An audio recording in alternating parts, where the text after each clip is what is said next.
XSFM입니다. I D W K 한반도의 남녀노소가 제국주의 일본에게 징발당해 노동력, 성, 인권, 그리고 목숨을 빼앗겼지만 일본의 집권 세력은 가끔 나오는 립 서비스를 제외하면 일관되게 콧방귀입니다. 전쟁에서 패했으면 배상을 해야 했을 텐데 자신들에게 불리한 상황이 전혀 없나 보죠? 인접국가와의 외교란 이렇게나 한쪽이 배를 째도 되는 경우가 흔치 않을 텐데요. 2015년 마지막 독재유산 답사기에서 그 원인을 알아봅니다.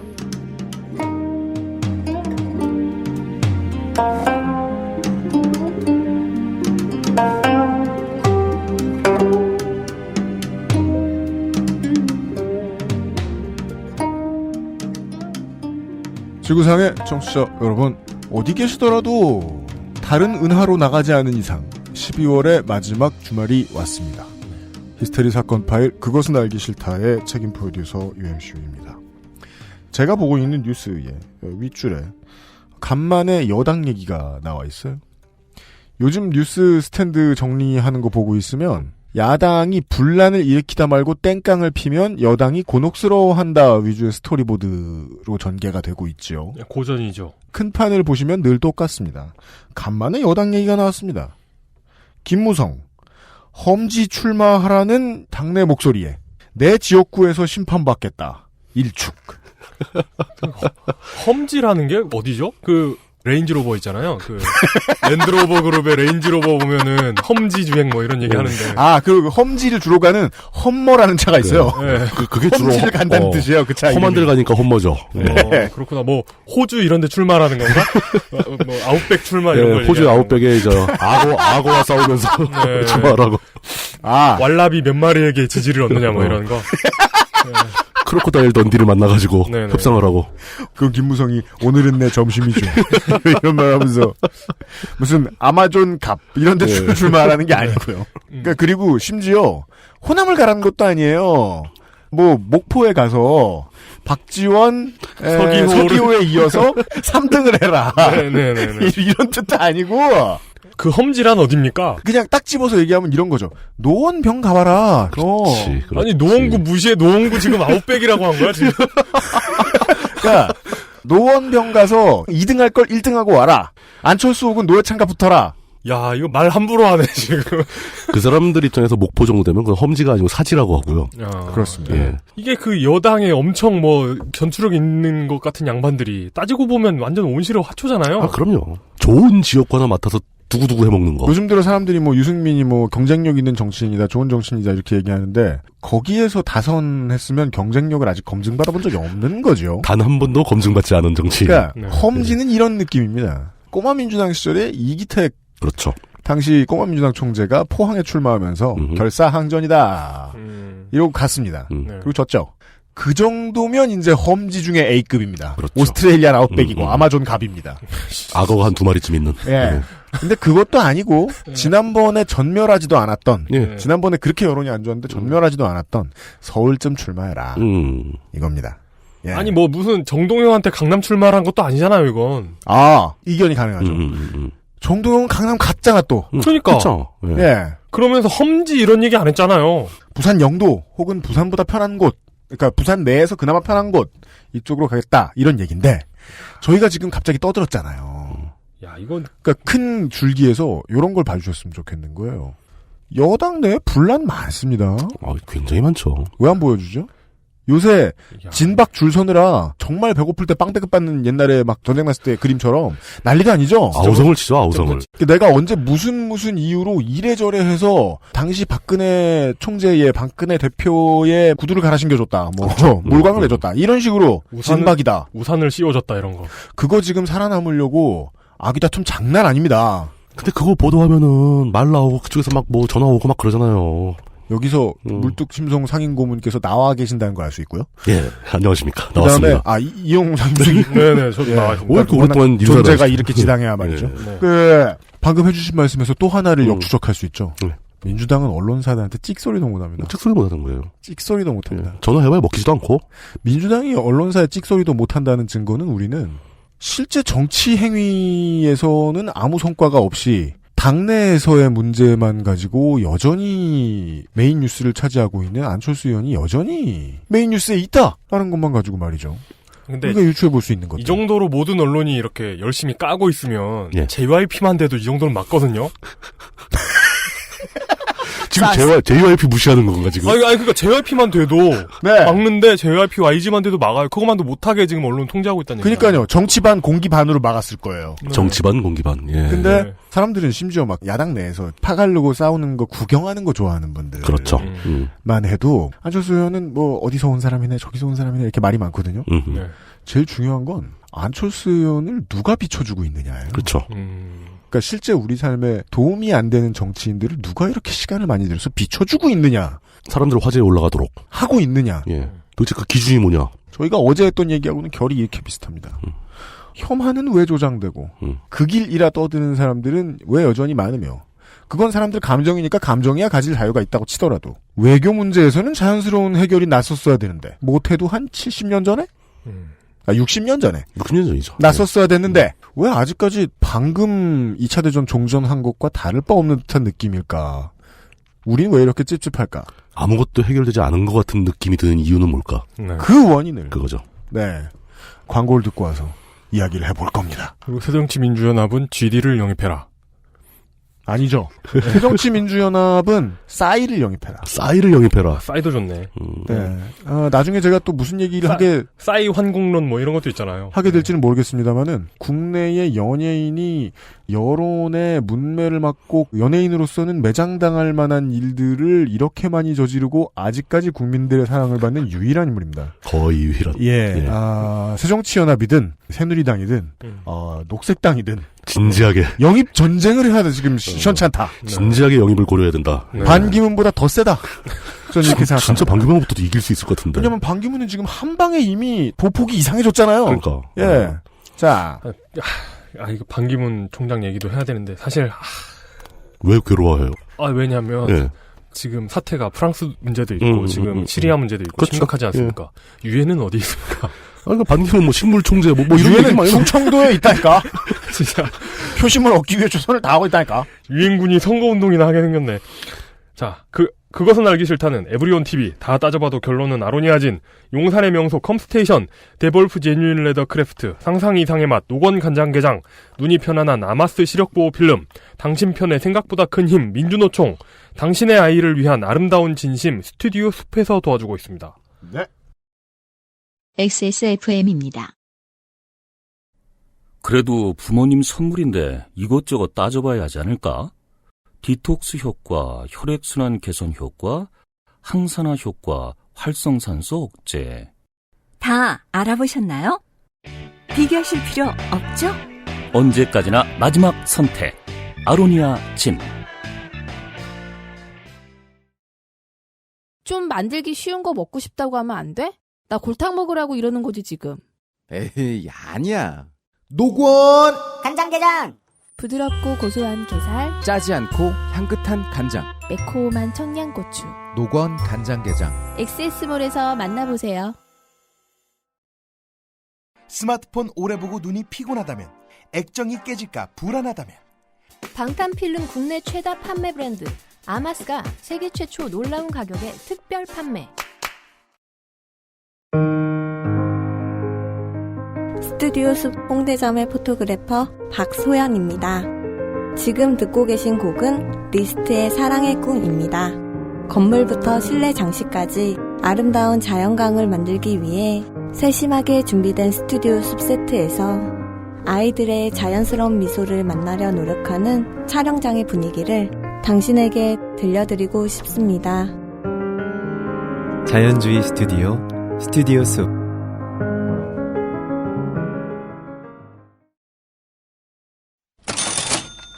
광고와 생활. 그것은 알기 싫단데요. 조땜이 묻어나는 후기가 왔어요. 왜 여기에 후기가 와? 네. 좋게 됨. 민주노총의 박땡땡 선전부장님이 보내주신 후기예요. 아시다시피 요즘 민주노총 상황이 좋지 않아 방송을 늦게 들었습니다. 아이고.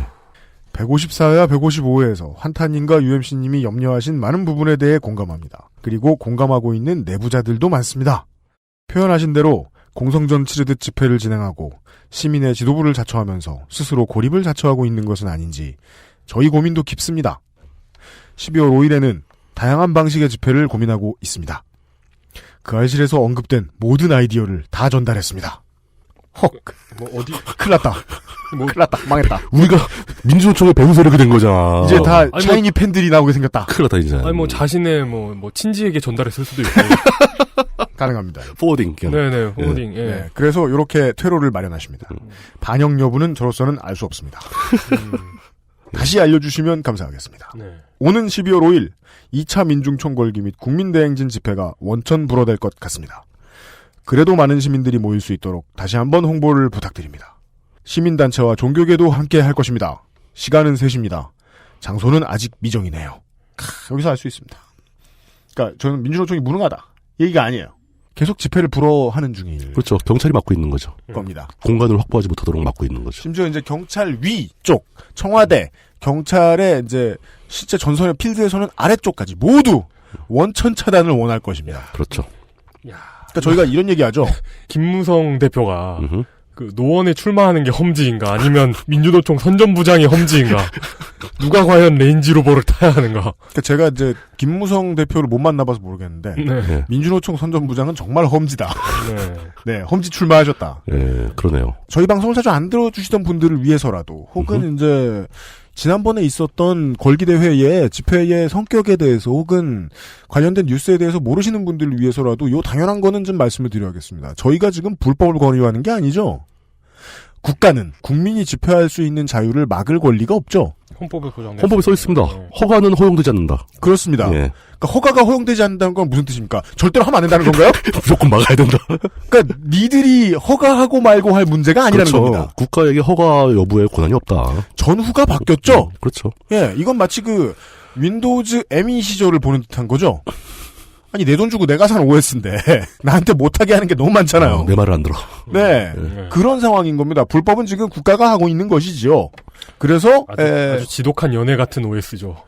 민주노총의 네. 후기에 의하면 그래서 장소가 아직 미정입니다. 데이트 장소가 안 정해진 연애입니다. 그럼 고생하세요, 꾸벅. 출신이 있어요. 참, 이용님이 아버지 르펜 발음하실 때 아버지를 펜으로 들려서 뭔가 폐륜적인 극우의 성향을 한참 돋보이게 해준 맞아요. 발음이에요. 딸을 펜으로는 안 들리는구나. 하여간 후기를 그 알실 최초로 소개해드렸습니다.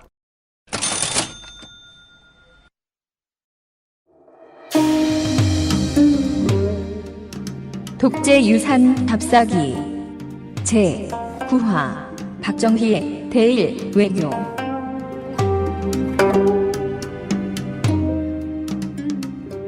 2015년의 마지막 독재유산 답사기 시간입니다. 네. 야호. 그래요? 지난달에 2015년 지난달에 돈 못 버셨다면서 되게 사모님 입장에서 보기에는 천둥벌거숭이죠. 일 안 한다고 좋아하고. 네. 사모님 따끔한 훈계 부탁드립니다. 마지막 대본이라고 좋아하시고 계신 물뚝심송 상임고문이 진행의 바톤을 넘겨봤습니다. 네. 지난 시간에 했던 얘기는 대략 이런 내용이었죠. 이승만이 사실 별로 반일주의자도 아니면서 스스로를 대단한 애국지사로 포장하면서 사람들의 반일 감정을 자극하는 식으로 실질적인 문제는 악화시켰다. 혼자 있을 때는 막 도쿄핫 보고. 도쿄핫? 마사오 그러잖아요. 그러니까 몸의 절반은 침입하잖아요. 그때는 그 레이블이 없었죠, 이승만 때는. 그래요. 네. 일본도 이런 게 없었어요. 네, 그렇죠. 뭐 비슷한 뭔가 다른 게 있었겠죠. 어떤 성격으로 그 정권을 규정하자면 탑골 정권 정도. 탑골 정권. 네. 그 세계를 놀라게 했던 이승만 라인 평화선 같은 진짜 희한한 정책을 내세우고 그로 인해서 일본과 사사건건 충돌을 하고 여기서 놀라게 했다는 건 속보로 나올 만한 놀라움이 아니라 어이없음에가 큰 놀라움. 이게 마지막에 단신으로 처리되는 그냥 해외 토픽형. 그렇죠. 그냥 광장 정치가 아니라 요절복통 광장 정치에 그렇죠. 대해서 이야기를 들으셨어요? 일본에 있는 교민들의 북송을 막기 위해 그 북송도 누가 강제로 보낸 것도 아니고 자기들이 알아서 가는 건데 그걸 막기 위해 공작원을 보내서 폭발물 테러를 기획하다가 그러니까 북송이란 단어가 어감을 못 전달하니까 이렇게 얘기하죠. 그렇죠. 네. 민간 교류를 막으려고 테러를 했다. 폭탄을 들고 와서. 예. 근데 기분 나쁠 수는 있는데. 아이, 그렇죠. 남의 나라 건물에 폭탄 터뜨리면 안 되죠. 그러니까 기분이 나쁜데, 기분이 나쁘다고 해서, 아시아나 항공기를 납치해서, 거기 들어가 있던 사람 밀간이들을 풀어주고, 아시아나 항공기를 뺏어가면서? 그래서 네. 이승만 IS, 진짜 이건 아니야, 진짜. 복면 리박사. 예. 네. 정상적인 정치 지도자로 보기에는 좀 무리가 따르는 행위들을 많이 했다. 적당한 편입니다. 예, 라고 정리할 수 있겠죠. 예. 그렇지만 그 후유증은 생각보다 굉장히 컸습니다. 우리는 해방 이후 15년간, 이승만 집권 기간, 예. 해방 이후 15년간을 거의 허송세월하고, 군정지배에서 벗어난 일본은 아주 초고속으로, 특히 한국전쟁 특수 등의 도움을 받아서, 또 미국의 경제지원을 통해서 굉장히 빠른 속도로 경제적 선진국으로 발돋움하게 됩니다. 미국이 왜 일본을 지원했는가를 이제 설명해드릴 필요도 없습니다. 예, 우리는 같은 반이에요. 그럼요, 당연히. 미국에게는. 아주 가장 중요한 한미일 삼각동맹국인데, 네. 이렇게 아무런 문제를 해결하지 못하고 더 없어도 될 문제를 더 얹어서 후대에 던져버리는 만행을 저질렀다. 네. 뭐 이런 얘기입니다. 본인은 이런 걸 알고 있었을까요? 모르겠습니다. 예. 본인이 알았느냐라는 질문이 요즘 시사에서 정말 많이 나오는 질문이죠. 그러니까요. 예, 너무 본인은 알고 있었느냐. 가장 큰 미스테리죠. 대부분은 본인도 다 안다라고 봐야 되지 않겠어요? 그러니까 세월호의 대통령께서 7시간 동안 뭘 했느냐. 전 솔직히 본인은 아실까 하는 생각이 좀 들거든요. 본인도 모른다고? 네. 자기가 7시간 동안 뭘 했는지? 네. 기억 안 날 수도 있잖아요. 그럴 수도 있네요. 아니, 우리가 이제 최종 책임자한테 물어봤을 때, 만약에 우리가 직접 피해자다 그러면 가장 마음 졸이는 답변을 기다리는 시간일 것 같아요. 최근에 KTX 승무원들이 결국 최종적으로 참 이상하죠. 대법원 가서 집니다. 그런 일이 생겨서 결국은 그렇게 오랜 시간 이제 희생을 해가면서 실제로 목숨을 잃은 분들이 있고 이러면서 벌였던 투쟁에서 그러니까 결국은 이제 좋은 결과를 못 거두게 됐는데 그것과 관련해서 당시에 최종 책임자라고 볼까요? 그러니까 당시에 뭐 열린우리당이나 아니면은 이철 예 코레일 사장, 철통공사 사장 이 사람한테 진짜로 묻고 싶고 물을 때 가장 우울할 것 같은 질문이 그건 거예요. 그렇죠. 당신 이거 정확히 알고 있었냐? 이렇게 될 거 알고 있었냐? 네. 이승만을 생각하면 오만 일들에 대해서 다 쟤 알고는 있었나? 몰랐다면 몰랐다는 대로 열받죠? 어찌되었거나 다리를 끊는지 몰랐다. 그분 학위가 뭐라고요? 그 뒤이어 물론 이제 민주당 정권이 잠깐 있었긴 하지만 그 뒤이어 정권을 잡은 뭐 우리 하도 많이 얘기해서 쿠의 마스터. 예. 마스터 오브 쿠. 예, 마스터 오브 쿠. 박정희는 이 문제에 뜻밖의 강렬하게 집중을 하게 됩니다. 얼마 전에 저희한테 그 마스터즈 오브 로마 소설을 보내주신 청취자분 계셨죠. 예, 감사합니다. 예. 네. 뜻밖의 집중하게 된다. 집중할 만한 아주 굉장히 강력한 동기가 있어요. 네. 일단 첫 번째, 한일 관계는 잘 찌르면 돈이 나오는 건수다. 이것은 이제 물뚱님이 가장 관심 있는 분야예요. 세상은 돈이 지배하는 겁니다. 네, 어떻게 해야 돈이 될 것인가를 궁리하던 박정희는 이것만큼 좋은 쾌가 없다. 국내에 돈이 없구나. 임자. 어디 다른 돈 줄 데 없나. 받을 돈이 있긴 합니다. 네. 우리가 뭘 했다고 받을 돈이 있어. 식민지배를 당했습니다. 네. 맞는 말입니다. 국제법상으로 봤을 때, 제3자적 시각으로 봤을 때, 객관적으로 봤을 때, 일본은 우리에게 돈을, 그것도 아주 큰 돈을 줘야 하는 시점이었어요. 거덜날 만큼 배상했어야 되는 타이밍이었어요. 허리가 휠 정도로 배상을 했어야 되는 시점입니다. 제국주의 일본을 표방하면서 수많은 나라를 침략을 했고. 그리고 다른 패전국하고 입장이 달라요. 내가 지배했던 나라한테 배상 해줘야 되잖아요. 그러니까. 근데 그 나라에 전쟁이 일어나는 바람에 그 나라에서 벌어온 돈이 엄청 많아요. 그러니까. 전범국가죠, 한마디로 일본은. 그로 인해 피해를 받은 국가들은 당연히 배상을 청구할 권리가 있고 우리도 그 중에 하나였습니다. 역사적 사실이죠. 실제로 유럽에서 1차 대전이 일으켰다가 독일이 그 배상하느라고 쫄딱 망했잖아요. 그렇습니다. 그 뭐 우리가 독일 사람들이 굉장히 근검 전력한다는 일화들이 다 이때 나오는 거죠. 그러니까 실제로 온 동네 사람들이 다 담배 하나 피려고 10명이 모여가지고 성냥을 켰겠습니까? 그러면은 더 합리적인 방법은 담배 끊는 거지. 돈 아끼려면. 그 정도면 담배를 끊었어야지. 하여간 라인강의 기적은 강요된 측면. 뭐 그러다가 이제 정이 못 갖겠고 막 열받으니까 이제 2차 대전 또 일으키고. 그렇습니다. 막 그랬던 건데. 원래 1차 대전이 모든 걸 끝내기 위한 전쟁이었는데. 그렇죠. 모든 걸 못 끝내고 이제 뒤처리 전쟁. 뒤처리가 안 됐어. 그 정도로 전쟁에 대한 배상은 가혹하게 하는 게 국제관리고 다른 모든 나라가 그걸 인정을 합니다. 배상할 만큼 해라. 그러나 그 배상 논의는 시작부터 순탄치가 않았습니다. 왜냐하면 한국 대통령이 그 모양인데. 이승만 빼고. 네네네. 이건 진짜 여담인데 이승만 집권 시절하고 박정희 초기 시절하고 비교해 보면은 네. 확실히 박정희가 젊은 사람이다라는 느낌이 많이 들어요. 아 그래요. 일의 진행 속도가 빨라요. 제일 먼저 문제가 된 것은 우리의 자격 문제입니다. 이거 좀 이따 자세하게 말씀을 드리기로 하고 그 배상을 논하는 과정에 대해서 본격적으로 알아보기로 하죠. 네. 이 배상을 논의하는 과정이 실제로 샌프란시스코 강화 조약부터 시작되는 게 맞는 거였잖아요. 네. 이승만 때 그 조약을 위한 회담이 있었습니다. 근데 왜 지난 시간에 이승만 때 이 얘기를 하면서 이 한일회담 얘기를 하나도 안 했냐? 네. 회담 내내 된 게 하나도 없으니까요. 그렇습니다. 이 얘기할 필요가 없었던 거죠. 이 우리 동네 호랑이를 죽인 놈들아. 그런 얘기 나오고. 예.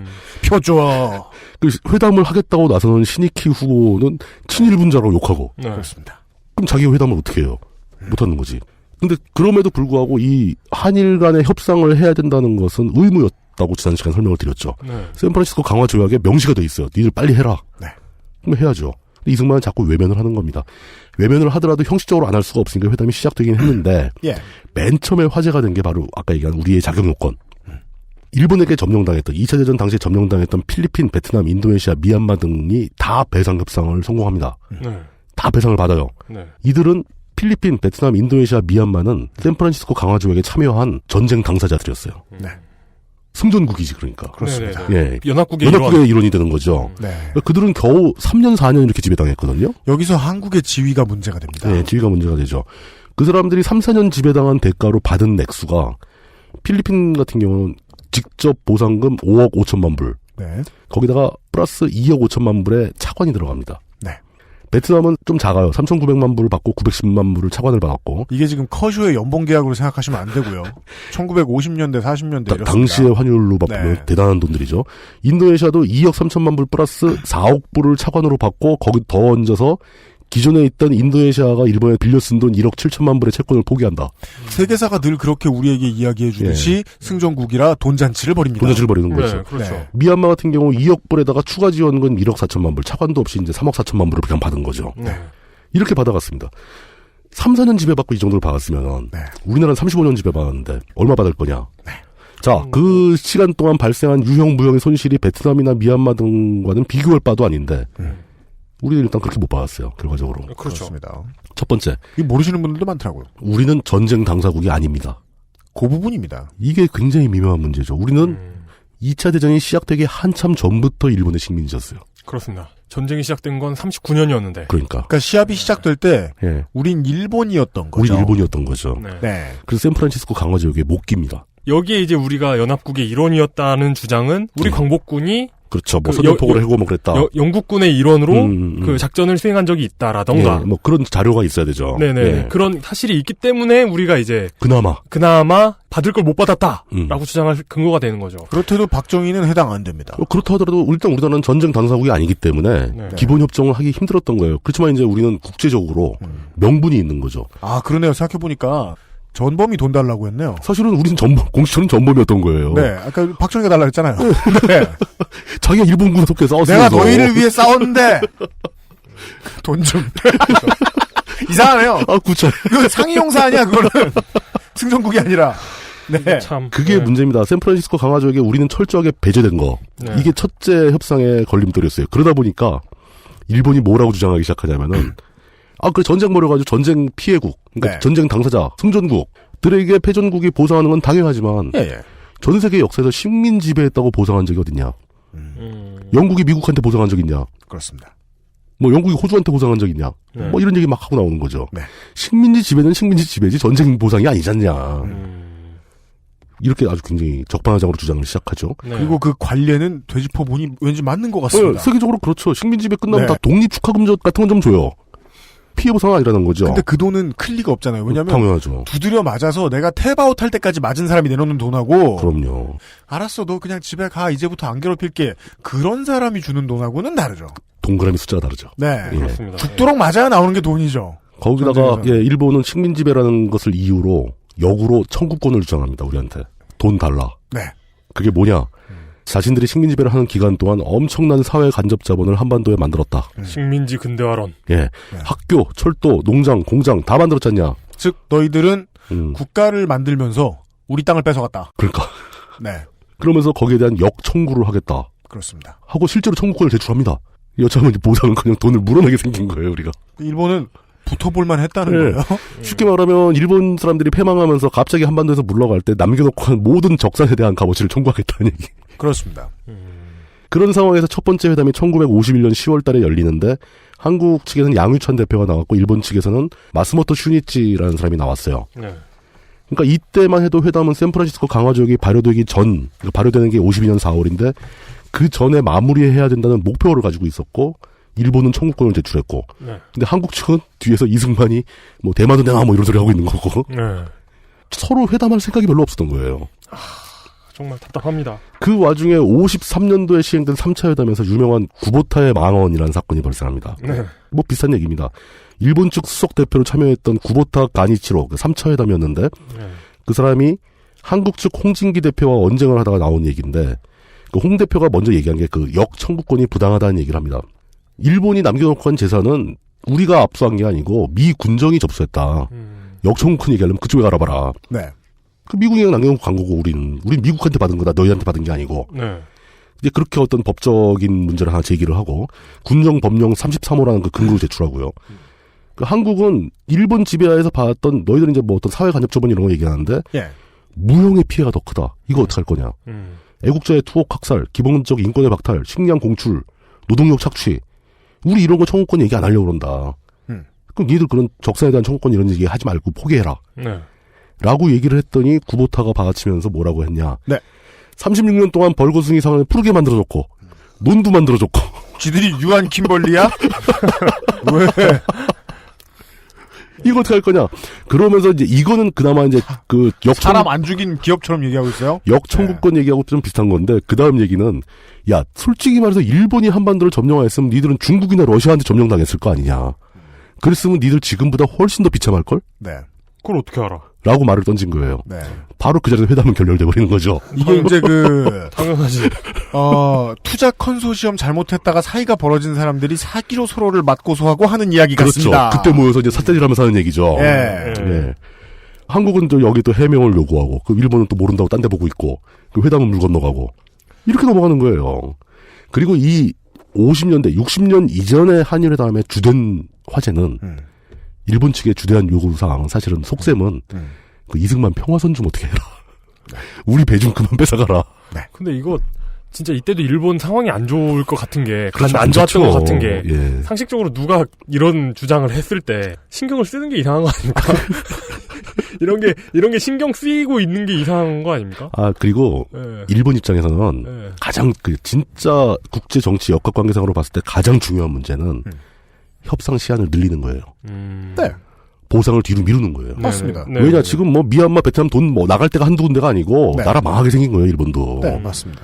그 중에 제일 큰 덩어리를 보상을 해야 되거든요. 그렇죠. 이게 딱 보니까 쟤들 좀 띨띨해 보이니까 최대한 미루자. 그러니까 그 이상한 사람하고 뭐 땅땅사 해보시고 뭐 이러신 예. 분들은 아시겠지만 갑자기 역으로 막 사람 진짜 뒷목 잡고 쓰러지게 예. 돈은 너네가 내라 이렇게 말하는 사람들은 달라고 하는 게 아니에요. 안 주겠다는 거죠. 뭔가 지금 하고 싶지 않다. 네. 그래서 이승만에게 이런 평가가 지난 시간에 했던 평가가 되게 정당해지는 거예요. 이걸 어떻게든 구슬려가지고 협상 테이블에 앉았어야지. 앉혔어야지. 끌어냈어야 하는 사람은 이승만인 거예요. 해적질을 해? 불러 앉혀야 되는데 왜 배를 빼서. 그러니까 그럼 이용이 말한 방법이 아니면 성립이 안 되는 거예요. 앞으로 남은 만척의 배를 더 뺏어서 채우겠다. 보상금을 채우겠다. 네. 대항해 그게 시대 아닌 이상. 대항해 시대 되는 거죠. 그렇죠. 예. 만척의 선단을 갖추고 전 세계를 지배하고 네.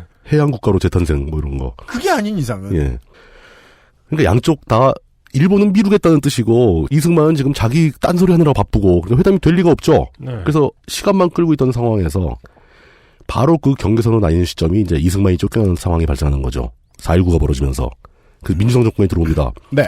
민주당 정권에서는 호쾌하게 일본에다 23억을 내라. 네. 일본은 단칼에 거절하죠. 달러요? 달러죠. 네. 예.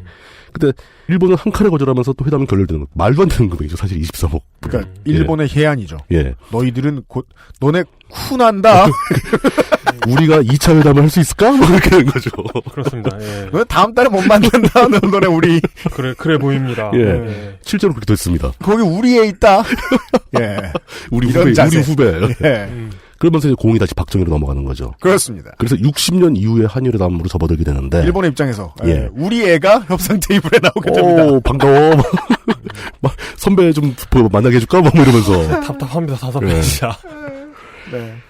아까도 말씀드렸지만 박정희는 집권 초부터 한일회담에 굉장히 강력하게 집착을 하게 됩니다. 왜 그럴까요? 첫 번째 돈이 필요했다는 점. 박정희는 정권의 운명을 걸고 경제개발 계획을 추진합니다. 여기에 종잣돈이 필요했죠. 이게 표면적인 이유예요. 두 번째, 더 중요한 이유가 있습니다.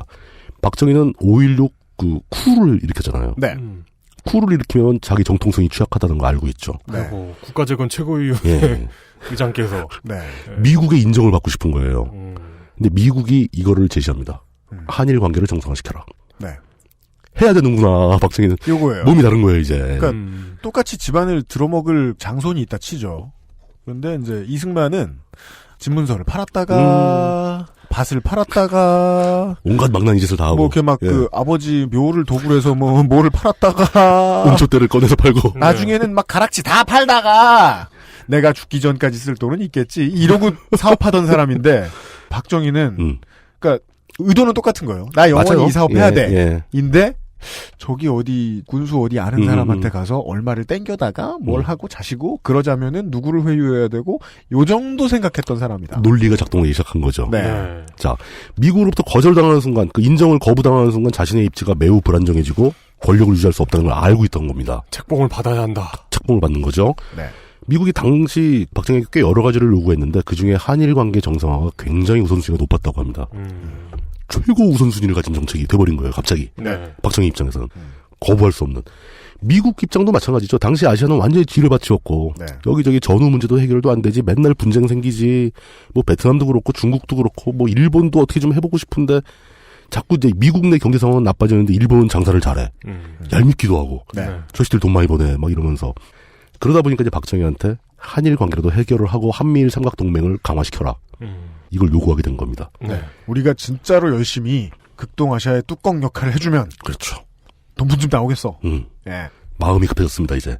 이게 이제 이승만의 생각 수준이었다면은 뭐 워싱턴의 어디 노변에서 이 말을 3번 짓지으면 날 인정해주지 않을까 수준이었다가 네. 예 박정희는 그거보다 구체적이 됐다. 예, 맞죠. 네. 거기다가 또 우리 말고 일본의 입장에서도 자기들이 돈을 급속히 많이 벌었어요. 벌써 전쟁 끝나고 몇 개 지났고 전쟁 특수도 겪었고 산업이 굉장히 급속하게 발전하고 있던 중입니다. 미국한테 얄밉게 지켰고 네. 아시아 평화에 기여하라는 세계적인 압박을 받기 시작합니다. 니들 나쁜 짓 많이 했잖아. 이제 좀 평화에 기여 좀 해봐. 거기다가 이제 그 62년도 이케다 하야토 내각이나 그 뒤 64년 들어선 사토 에이사쿠 내각 같은 경우는 이거 더 이상 미룰 수 없다. 국제적인 여론도 그렇고 우리의 입장도 그렇고 그리고 다른 대회상 다 끝났으니까 한국 문제만 해결하면 다 마무리되는 거다 우리가. 심하이 하자. 네, 전쟁 문제 끝내자. 그래서 일본말로. 예. 일본말로. 예. 한일회담 성사를 당면 최대 현안으로 선택하게 됩니다. 네. 또 그걸 막 선거 공약으로 걸고 막 그러고 나오죠. 회담이라는 게 사실 그 양쪽에 확고한 의지가 없다면 이승만 때처럼 아무리 여러 번 해도 소용이 없는 건데. 그렇습니다. 진짜 양쪽이 뭔가를 하고 싶어하고 욕구가 있고 의지가 있다면은 1시간 미팅만으로 끝나는 경우도 있잖아요. 그렇습니다. 예, 당연하죠. 근데 문제는 그렇게 양쪽의 의지가 너무 강해서 네. 후닥닥 해치우게 되면은 당연히 회담은 졸속 회담이 되죠. 네. 군형이 생깁니다. 나중에. 해야 할 걸 못하게 되는 거죠. 네. 너무 빨리 결론을 내려버리니까. 요게 제일 중요한 분기입니다. 그럼요. 그러니까 이승만에 비해 박정희가 마스터 플랜이 있었으되 디테일이 없어 디테일이. 뭐랄까요? 그 목적이 졸렬했기 때문이었달까요? 그러니까 뭐 예측할 수는 없습니다만 딱히 제대로 한 것도 아니다. 거기에 그럼요. 비교하면 나았던 거지. 예. 정권이 자리를 잡기 시작한 62년부터 한일회담이 시작되는데요. 분위기 조성이 시작됩니다. 정상적으로 제대로 하려면은 자세한 피해 액수 산정이나 합리적인 보상 기준 선정이 우선되어야죠. 그렇죠. 어떻게 보상할 것이냐, 액수 얼마냐. 그리고 이 구체적인 피해의 범위를 어떻게 할 것이냐. 그렇죠. 센서스가 필요해요. 센서스가 필요하죠. 네. 일본한테 그냥 야 대충 퉁치고 한 10억 불 내놔 이럴 순 없잖아요. 아니 빚을 받으러 온 사람인데 야 여기 몇 명 죽고 몇 명 다치고 땅 얼마 없어지고 문화재 얼마 없어지고 예. 몇 명이 끌려갔고 몇 명이 뭘 했고 뭐 이런 거 다 얘기를 해줘야지. 애들한테 조선말 안 가르쳐서 앞으로 장사하기 힘든 비용 얼마? 그렇죠. 그런 것도 추정할 수 있고. 네. 정신적, 문화적 또 뭐 여러 가지 문제를 다 포함해서 탈탈 털어서 자 전체 피해 액수가 이 정도인데 이게 나오면 그때 뭐 좀 깎아주거나 좀 더 받거나 이게 가능한 거지. 이런 데이터 없이 무슨 돈을 받겠습니까? 지금 썰어간 나무값 얼마? 그리고 밑둥까지 다 잘라버리는 바람에 앞으로 안 클 테니까 앞으로 키울 수 있는 나무값 얼마, 평당 얼마. 그렇죠. 예. 거기다 더 중요한 것은 국가 대 국가의 피해 보상을 제외한 개인들의 피해는 어떻게 할 거냐. 네. 일제시대 피해를 입은 수많은 개인들, 이 중엔 학병으로 끌려가서 죽거나 고생한 사람들, 그렇죠. 신체가 망가진 사람들, 또 징용으로 끌려갔던 노무자들, 위안부 할머니들, 그리고 투옥돼서 숨지거나 고문당해서 인생이 망가진 독립운동가들, 만주 지역까지 도망갔다가 간도 지역에서 일본군한테 습격당해가지고 마을이 초토화된 그런 주민들, 이런 거 다 어떻게 피해를 산정하고 보상할 거냐. 이런 거를 차곡차곡 데이터를 준비해서 일본에다 들이밀었어야 되는데. 그죠. 박정희는 그런 거 하고 싶은 마음이 없는 거예요. 이런 논리로 봐야죠. 돈은 필요했는데 국민한테 받아다 줄 건 아니었던지도 모르겠다. 그게 핵심입니다. 네. 박정희가 실제로 피해 보상을 받아서 이런 개인적 피해에 대해서는 실제 피해자들한테 주고 싶었다면은 네. 줬죠. 피해 산정을 했겠죠. 네. 당장 내가 융통할 돈이 필요할 뿐. 그렇죠. 거기다 또 하나 문제가 있죠. 그런 식으로 실제 일제시대에 피해를 겪었던 사람들의 피해를 산정하게 되면은 사실관계 확인이 따라 들어가게 되면은 자신의 과오가 드러나잖아요. 이승만 때 열렬히 덮었던 그러네요. 청산 작업을 다시 해줘야 돈을 제대로 받을 것이고 친일파들이 무슨 짓을 했는지가 나오게 되는 거 아닙니까? 그러면 다음번에 일본 수상과 대신들과 만난 자리에서 얘 우리 애 화기애 아유 제가 군가 부르면서 제가 저번에 헤어질 땐 중이었는데 이제 이렇게 됐습니다. 어쩌다 보니 이렇게 됐습니다. 그러고 와가지고 제가 지문이 원래 없는 게 아니고요. 고백하고만. 모르겠습니다. 박정희는 그런 개인적인 피해들을 보상할 마음 자체가 없었는지도 모르겠어요. 그저 목돈이 필요했을 뿐. 그렇습니다. 예. 미국의 인정을 받는 게 급급했을 뿐. 용돈이 필요했네. 예. 그 결과 그 국가적인 차원의 피해 보상 협상을 단 3년 만에 끝내버립니다. 62년에 시작해서 65년에 그 중요한 그러나 민족사적 관점에서는 황당하기 그지없는 한일 기본조약이 체결되어 버립니다. 네. 35년간 식민 지배 기간에 어찌 보면 이런 뭐 FTA를 비롯해서 국제 간의 협약을 졸속으로 진행하는 건 그 대한민국의 어떤 유구한 전통이에요. 그렇습니다. 전통. 대한민국 건국 이후 스타일. 네. 조항 열심히 안 본다. 네. 누가 했어도 이 35년간의 식민 지배 기간의 피해 전체에 대한 보상 계약을 그 시간에 마무리할 방법은 없습니다. 3년 정도면 가능해요. 네. 필리핀 같이 3년 지배 받았다. 3년 동안 산정하는 거 어전히 나옵니다. 그렇습니다. 35년 이건 단위가 다르죠. 맞습니다. 한 세대의 인생이 넘어가는 겁니다. 네. 이런 거 다 체크 하나도 안 하고 그냥 한마디로 퉁치고 넘긴 겁니다. 퉁치고. 네. 그렇게 한일 기본조약이 준비가 되는데 그 과정을 설명을 드리죠. 우리 집안에 빚 크게 내준 적이 있는데 우리 아빠가 빚 이렇게 받아오면 기분 좋으시겠습니까? 이런 비슷한 이야기 잠시 후에 또 이야기해보죠. 네. XSFM입니다. 언제까지나 마지막 선택. 아로니아 진. 우리 아이 스마트폰으로 만화 오래 보는데 뺏기만 하면 울고 놔두자니 눈 나빠질까 걱정이에요. 스마트폰 오래 보고 눈이 피곤하다면, 액정이 깨질까 불안하다면 시력 보호와 액정 파손 방지 두 가지 기능을 필름 한 장에. 시력 저하의 주범 블루라이트를 강력하게 차단해주고 외부 충격에도 스마트폰 액정이 깨지지 않도록 보호해줍니다. 방탄필름 국내 최다 판매 브랜드 아마스가 세계 최초 놀라운 가격에 특별 판매. 주름과 질감이 살아있지만 변형되지 않고 두꺼운 가죽 제품. 선명한 색상에 일반 명품을 웃도는 퀄리티의 가죽 제품. 황야의 1위 데볼프 제뉴인 레더. 지금까지 그래왔듯 당신의 자부심이 되어드리겠습니다. Devolf Genuine Leather. 스튜디오 숲은 선불 결제를 받지 않습니다. 산후조리원 계약업체와는 비교할 수 없는 퀄리티. 스튜디오 숲의 무료 만삭 촬영으로 경험하세요. 1877-9856 스튜디오 숲.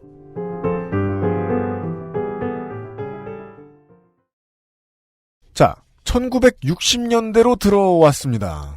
해방되고 이제는 시간이 좀 지났는데 마무리는커녕 시작도 안 됐고 그리고 시작하고 난 다음에 졸속으로 끝난 상태라서 시작을 한만 못한 상태 정도입니다. 예. 1961년부터 당장 시작이 됩니다. 네. 그때부터 준비를 한 거죠. 61년 11월 달에 아까 얘기했던 그 이케다 하야토 수상 있잖아요. 네. 그 일본의 내각을 구성하던 박정희가 직접 수상하고 회담을 합니다. 그 자리에서 최대한 빨리 마무리하자라는 합의를 합니다. 이제는 해석이 됩니다. 예. 그러니까 돈을 빨리. 돈을 빨리. 엄청 급해. 괜찮아. 일단 줘. 이게 지금 쿠 이후 얼마나 시간이 지난 거죠? 1년, 1, 2년밖에 안 된 거예요. 몇 개월 된 거예요, 몇 개월. 지금. 61년도에 박정희가 쿠를 하잖아요. 아까 물뚱님이 중요한 표현을 써주셨습니다. 쿠 통치를 하는 데 있어서 필요한 최초의 종잣돈을 달라고 한 거예요. 종잣돈에다가 미국의 인정. 2개가 걸렸어. 제일 중요한 2개가 걸렸어. 네. 그 돈은 누가 줄까? 조국. 종잣돈. 그 회담장 분위기가 상상이 되잖아요. 박정희는 야 급해. 다 알았어. 니들 하자는 대로 할게. 빨리 줘 빨리. 막 이런 분위기인 거지. 요시 진짜 나온 거예요. 그래서 진짜 집문서 팔러 간 그거죠. 그러니까 집안 말아먹을 놈이 집문서 팔 때. 그러니까 그 종중 땅 팔러 간 큰아들의 행시를 지금 보여주고 있는 거예요. 그 장손, 네. 망나니 장손이 네네네. 종중 문서 팔아먹을 때. 네, 그런 짓 하고 있는 거예요. 그때 분위기인 거죠. 그리고 바로 이어서 딱 1년 뒤 62년 11월에 당시 중앙정보부장 여러분들께서 이름 잘 아시는 김종필과 그 일본 외상이 이분도 참 피닉스이셨는데 예. 이분의 영혼이 이인재 씨에게 들어간 거잖아요, 사실. 그렇죠. 이인재 씨가 배운 거죠. 네. 이분에게. Y밴 JYP. 예. 네. 그러니까 생명력이 길다. 생명력이 길다. 안 죽는다. 예. 네. 김종필 씨가 몇 년 전에 네. 요즘 정치엔 낭만이 없어 그러면서 의원들이 끌고 가서 낮에 폭탄 좀 먹고 막 그런 분이죠. 낭만이 있는 분이에요. 네, 그렇습니다. 충청도 반 공기 반으로 살아오셨던 분이죠. 네. 그러니까 김종필과 일본 외상이었던 오히라 마사요시 사이에 미략을 맺게 됩니다. 이게 유명한 김오히라 메모입니다. 그죠. 현대사를 공부해 보신 분들은 김? 안 적혀 있으면 오히라라는 이름을 가진 김 씨의 그 김오히라 씨. 김오히라 씨의 메모. 네. 그 아니죠. 순우리말 이름이다. 네. 오히라, 오너라, 이 메모의 내용이 어떤 거였냐면 일본이 한국에 까마귀 오자에 한자가 희는 없잖아요. 아니죠. 희 있죠. 기쁠희 이런 거. 그렇게. 네네네. 오히라. 네. 예. 일본이 한국에 무상으로 3억 달러를 제공하고, 이거 3억 달러 주고, 네. 그 다음에 그걸 한 큐에는 못 주고, 일본도 돈이 없으니까, 10년간 분할 납부를 하겠다. 네. 3억 달러를. 그러니까 매년 3천만 불씩 주겠다. 네. 그렇습니다. 이자는? 그건 그냥 주는 거예요. 이자가 없는. 아니, 그러니까. 못 주는 거에 대해서 이자를 붙여야 되는 거 아니에요? 늦게 주면 이자 받아야 되는데, 네. 김종필도 급하게, 이자 됐어. 이런 거. 이야, 진짜, 와. 그리고. 지금 우리 큰아버지와 내가 지금 이 땅 팔아먹으려면, 종중 땅 팔려면. 팔고 튀어야 돼, 뭐 이런 거지. 그 돈으로 보면, 그렇게나 이제 세계 경제가 화랑으로 접어들기 시작하던 시절에 10년을 나눠서 돈을 받는데, 이자를 안 받겠다는 건 그 돈을 받겠다는 뜻이 아니에요. 조금 받겠다는 거예요. 한 30% 깎아준 거죠. 네. 쉽게 얘기해서. 이게 3억 달러가 그렇게 작은 돈은 아니에요, 사실. 일본의 외환 보유고가 그때 10억 불이 안 됐을 거예요, 아마. 야, 이때 이자율 장난 아닐 텐데, 이때. 예. 그리고 정부 차관을 제공하기로 합니다. 정부 차관은 2억 달러. 2억 달러는 연리 3.5%로 빌려주겠다. 한국에다가. 3.5%? 예. 연리 3.5%로 7년 거치 20년 상환 조건을 제시합니다. 적지 않은데. 다들 한숨을 이렇게 푹푹 쉬고 그래. 그러니까 왜냐면 우리가 돈 빌릴 때 어디서 7년 거치 20년 상환해달라고 하면. 이거 조건은 좋은 조건이죠. 당신은 삼성입니까? 라고 물을 거예요. 예. 네. 그쪽에서 해주겠다니까. 그리고 거기 덤으로 1억 불 이상의 민간 차관을 제공하겠다. 민간 차관은 그 일본의 민간 기업들로부터 돈을 받아주겠다. 그러니까 한국에 투자해라. 차관이니까 어차피 돈 빌려주는 거니까. 이렇게 메모 내용이 이것뿐이에요. MOU예요? 그냥 돈 액수만 써 있어요. 그러니까 지금 다시 한번 보시죠. 그러니까 액수만 퉁친 게 이게 그 메모예요? 메모 내용이 액수예요, 그냥. 그러니까 무슨 피해가 있는데 이걸 얼마로 할 것인가가 아니고 절대 없고 전체 액수. 일단 결론부터 액수는 나왔으니까 이제 대충 이제 문서 만들자. 그렇죠. 아니 지금 FA 선수들 계약할 때도 이렇게는 안 할 거예요. 그럼요. 조건이 붙어야지. 그 액수를 어떻게 정한 건지. 게다가 그 액수도 되게 작죠. 앞에 들으셨죠? 필리핀에 비교했을 때. 필리핀 8억 불. 작죠. 인도네시아 무역 채권 2억 7천만 불 포기한 것까지 하면은 인도네시아도 한 8억 불. 그렇죠. 네. 우린 이거저거 다 합쳐봐야 차관까지 다 합쳐도 5억 불, 한 6억 불 정도 받는 걸로. 네. 그것도 분할로. 예. 그러면서 그 메모의 내용의 제일 핵심 부분은 모든 일본이 한국을 상대로 저질렀던 모든 피해에 대한 보상을 이걸로 퉁치자. 라는 건 마무리하자. 이게 이제 우리가 이야기할 제일 신박한 얘기입니다. 네. 그 다음부터 아무 말도 할 수 없게 되는 상황을 조성하고 받아온 돈이 6억 불이란 뜻입니다. 더욱, 예. 피해 산정의 기준도 없고, 뭐 왜 이걸 보상하는 건지 그것도 없고, 전체 액수만 딱 메모에 작성을 했다는 거. 이거 사실 뭐 요즘에 이런 식으로 거래하는 건 딱 적어 있죠. 오늘도 평화로운 중고 시장에서 중고 노트북 팔 때. 중고로운 평화나라에서요? 예, 중고로운 평화나라에서, 노트북 쓴 지 6개월밖에 안 되는데, 뭐 20만원, 뭐 이런 식으로. 네. 차비 좀 빼주시면 안 돼요? 뭐 이런 거. 제 동생이 군대를 가서 파는 건 아니고요. 이러면서. 립급 집합니다. 네. 그리고 나서 63년 7월에도 또 뭔가 하나 약속을 합니다. 김용식 외무장관과 아까 그 오히라 사이에 한일 어업 문제도 조속히 해결하자라고 합의를 합니다. 무조건 해결하자라고 합의를 해요. 내용도 안 따져보고. 이 어업 문제가 중요한 것은 바로 그 평화선 문제죠. 평화선을 어떻게 치울 거냐. 네. 제 정상적으로 해야 되는 거 아니냐. 예. 이승만 라인의 철폐건이 63년 7월에 또 해결되는 거죠. 네. 이건 진짜 뭐 전방위적으로 초고속입니다. 번개불에 콩고 먹는 거고 일사천리로 갑자기 모든 문제가 종결되기 시작해요. 64년 봄부터 구체적인 내용을 정하는 한일회담이 시작되는데 내용을 정하는 게 의미가 없는 게 벌써 바운다리가 딱 잘라졌는데 어떻게 정하냐는 거죠. 그렇습니다. 뭐하러 정해 이걸. 결론부터 나왔는데 이 사실이 64년도에 일반인들에게 알려지기 시작하고 엄청나고 거센 저항이 시작되죠. 네. 가뜩이나 일본에 대한 감정도 나쁜데. 그렇습니다. 네. 이렇게 졸속으로 갑자기 결론부터 내리는 한일회담이 진행되고 있다는 게 사회적으로 알려지고 정부가 발표를 하게 되자 사회 각계각층이 이 문제에 대해서 결사적으로 저항을 시작합니다. 한마디로 국민들은 몰랐다 이런 몰랐다가 사실 자체를. 네. 이만큼 다 얘기가 된 다음에 발표가 되니까 네. 벌써 결론 나온 거 아니냐 이거. 이렇게 결론 다 내놓고 막판에 가서 공개하는 거 요즘도 하는 거 아닌가요? 그러니까요. 와, 유구한 전통이죠. 이것도 어떤 그 우리 공화국의 전통이구나. 이때 이제 그 저항에 나섰던 사람 중에 우두머리급들이 윤보선, 장택상 그리고 장준하 같은 사람들입니다. 네네. 이들은 이 회담 자체를 대일 굴욕 외교로 정의를 하죠. 규정을 해버립니다. 네. 이건 굴욕이다. 네. 물론 당시 민간에는 그 일본에 대한 현밀, 반일 감정이 굉장히 강하긴 했어요. 그러면서 이 사람들이 얘기한 건 겨우 그 돈에 우리의 저걸 다 팔아먹을 거냐 지금. 자존심을 다 팔아먹을 거냐. 네. 이때 참석했던 이 운동에 같이 합류했던 사람 중에 눈길을 끄는 사람이 이범석이 있습니다. 네. 청산리 전투에 참여했던 독립군이죠. 그리고 이승만 정권에서 초대 국방장관을 역임했고 네. 이 사람은 그러니까 진짜 반일주의자인 거죠. 네네네. 일본이 싫은 거야 이 사람은. 네.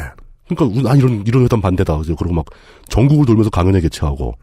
장준하 씨는 사실 5.16 쿠가 처음 벌어졌을 때 젊은 군인들에 대해서 기대감을 표시했었습니다. 네네, 그랬었죠. 사상계에 그 글을 쓰죠. 근데 그것은 알기 싫다 1회를 참고하시죠. 그렇죠.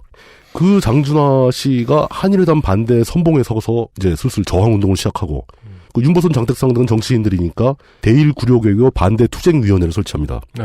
요즘에도 항상 위원회를 설치를 하죠. 그렇죠. 그게 무슨 효과가 있는지 잘 모르겠지만. 근데 이제 아까 잠깐 정리가 안 돼서 그런데 아까 그 3억 달러 주고 뭐 그거 있잖아요. 예. 그게 그러니까 예. 뭐에 대한 보상인지에 대한 정의가 그냥 샌프란시스코 강화 조약에서 니들 그 관계 정상화를 위해서 합의를 봐라.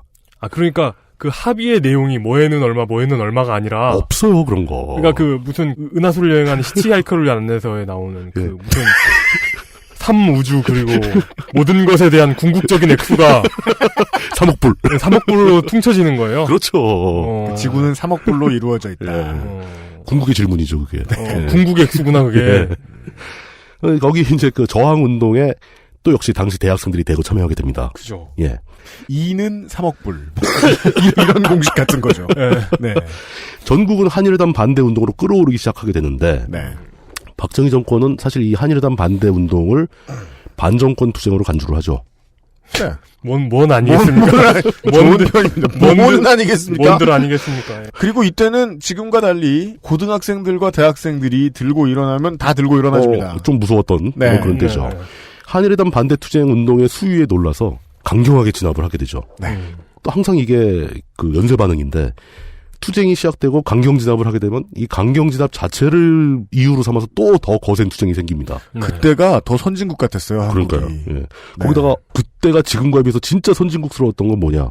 언론들이 이 투쟁을 대대적으로 보도하기 시작합니다. 그러니까 언론이 아직 썩기는 멀어서 언론 역할을 좀 했어요. 네, 예. 기자는 나가서 취재를 해야지 이런 생각이나 하고 앉았던 놀라운 시절이었어요. 아니, 그러니까 어찌 보면 더 원시적인 게 언론사나 기자들한테 기름치면 다 된다는 걸 몰랐던 시절인 거죠. 그렇죠. 그쪽의 노하우가 아직 안 잡힌 네. 거죠.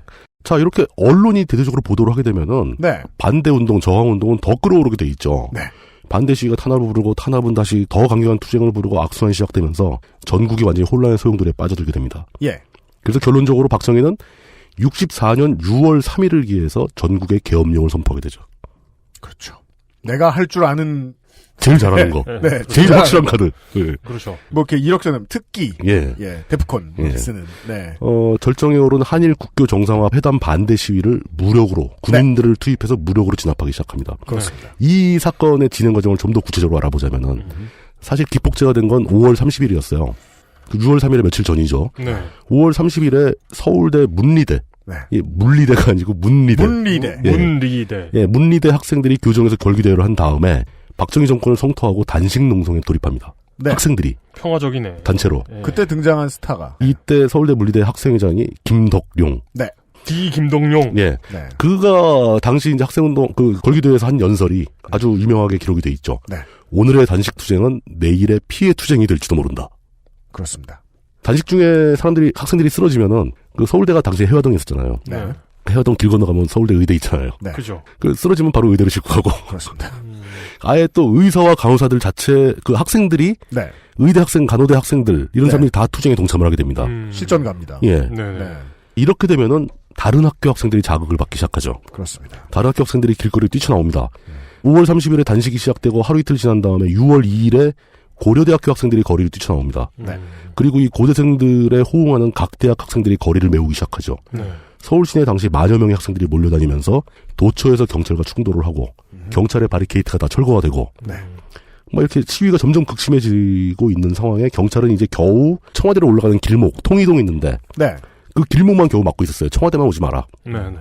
이때 정확한 수치가 보도된 바에 의하면 서울에 있는 18개 대학 15,000명의 학생들과 또 약 15,000명의 시민들이 포함되어서 3만 명 정도가 거리로 몰려 나왔다고 하죠. 네. 서울시가 기능이 마비됩니다. 네. 그리고 이 3만 명의 군중이 국회의사당을 점령을 해요. 이때는 국회의사당이 여의도에 있지 않았죠. 네. 아, 그렇구나. 세종문화회관 자리. 아, 그래요? 예, 그쪽에 있었죠. 그 앞에 독재유산 답사기를 들으시면 예. 네. 그 내용이 한강 나옵니다. 아래쪽에 국회의사당이 있었을 리는 없다는 걸 아시겠죠. 그렇죠. 예. 이 학생과 시민들을 이끌던 리더급 학생 중에 네. 고대생 중에 우리한테 매우 친숙한 이름이 하나 눈에 띕니다. 어시인 걸로도 알려져 있습니다. 혹시 네. 이명박이죠. 그렇습니다. 근데 재밌는 게 나중에 이제 계엄령 선포하고 다 검거하잖아요. 네. 근데 이명박이 거기서 안 잡힙니다. 그렇죠. 안 잡힌 이유가 그쪽 서류에 네. 이명백으로 돼 있었대요. 그러니까 나는 꼼수다가 지적했던 이름을 똑바로 이상하게 쓰는 습관은 그러니까 지적하기 전에도 네. 이 신동아나 월간조선 같은 데 보면 가끔씩 짚어내는 경우가 있었어요. 그렇죠. 예. 그 주필급 되는 사람들이 예, 예. 6.3 시절을 겪었던 사람들이 그렇죠. 다른 사람들은 이제 야권에 뭐 김영삼 총재나 김대중 총재 같은 사람들이 걷어줘서 예를 들어 김동룡 전 의원도 이상하죠. 호남 출신이었는데 집권당에 오래 있었어요. 그러니까요. 근데 사실은 알고 보면 김영삼 총재가 걷어줬기 때문에 그것 때문이죠. 예, 사실. 익산 출신인데도 그렇죠. 야당 강세였던 서초을에 들어가서 여당 강세가 될 때 여당으로 옮겨 탄 다음에 내리 5선을 합니다. 예. 오전 5승이에요. 아니, 자리를 잡아버리죠 거기에. 근데 그렇게 흘러가는 경우가 많았단 말이에요. 야당 정치인이 되고 당연하죠. 중진급이 되고 예. 그때 얻었던 명성을 그대로 가지고 가서. 예. 근데 이상하다. 이 사람은 대기업에 가서 초고속 승진을 해. 맞아요. 이 사람만. 예. 어떻게 이렇지? 이 모든 게 다 태진아 때문인가? 그때는 그런 걸 상상하는 사람도 없었어. 이거는 비포 태진아 시절인데. 이게 뭐 태진아 얘기가 우리 방송에 자꾸 스크린세이버처럼 등장을 하는데 예 이건 이제 태진아 이전에 예 비포 태진아 시절 그때부터 어맹부는 좀 뭔가 좀 특이했어요. 심상치 않았다. 이 과정 총학생회장인데 잡혀가지도 않아. 나중에 자수를 합니다. 네. 그리고 바로 기업에 스카우트돼. 예. 그리고 뭐 어떤 사람들은 이게 운동 경력 때문에 취직 못해서 몇 년간 놀다가 취직된 걸로 알고 있는데 졸업하기도 전에 취직이 된 겁니다. 그렇습니다.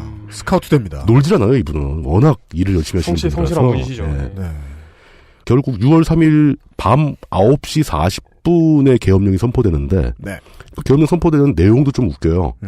9시 40분에 계엄령을 선포하는데 계엄령 내용이 지금 이 시간부로 계엄령을 선포합니다가 아니고 8시부로 선포합니다라고 9시에 선포했는데. 소급 선포래요, 소급 선포를.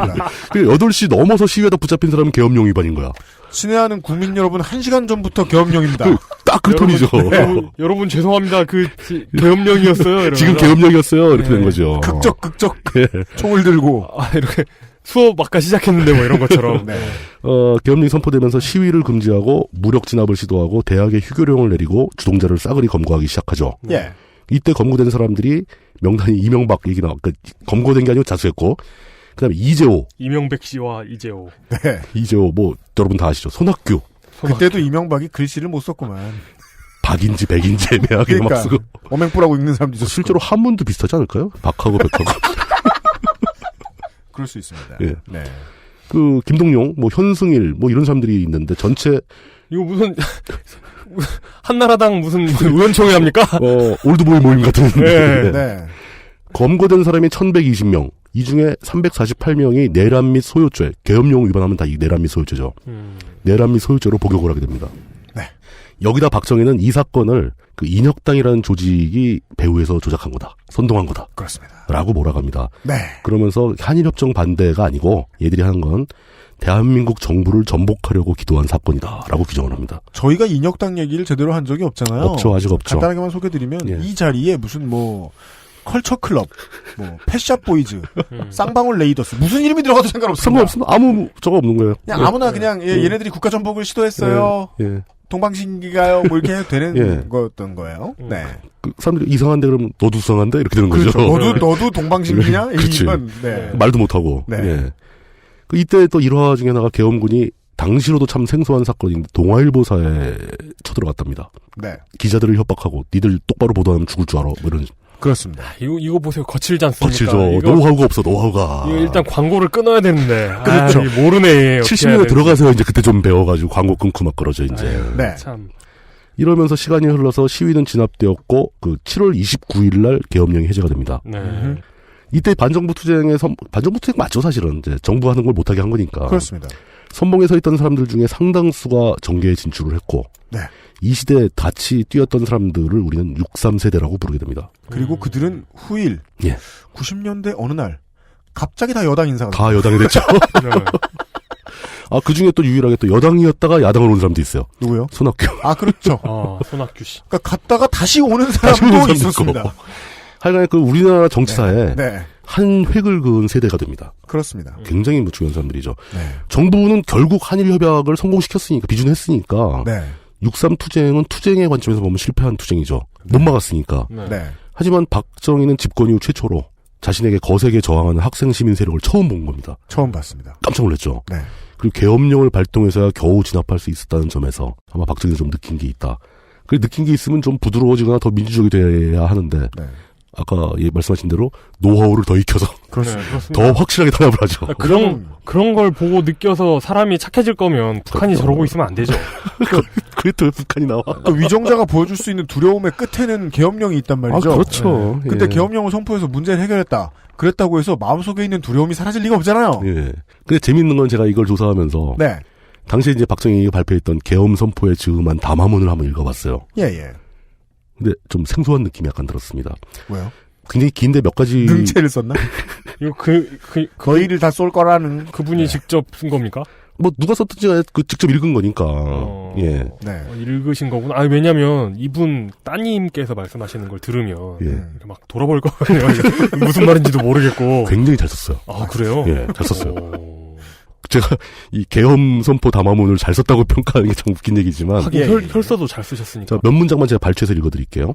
친애하는 국민 여러분, 민정에 들어선 이후 오늘에 이르기까지 정부는 당초 국민 여러분들이 기대했던 의욕적인 시정의 성과를 올리지 못한 것을 나는 매우 송구스럽게 생각하는 바입니다. 미안하다고 시작을 해요. 대단하다. 자기가 못했다는 걸 인정하고 있어. 예. 여러분들이 기대한 만큼 못해서 미안하다. 이제 돌이켜보건대 지난 5개월간 정부가 국민이 기대했던 바와는 달리 다소 비능률적이었고 또한 반성할 점이 많았다는 것도 나는 솔직히 시인합니다. 지가 잘못한 건 시인까지예요. 네.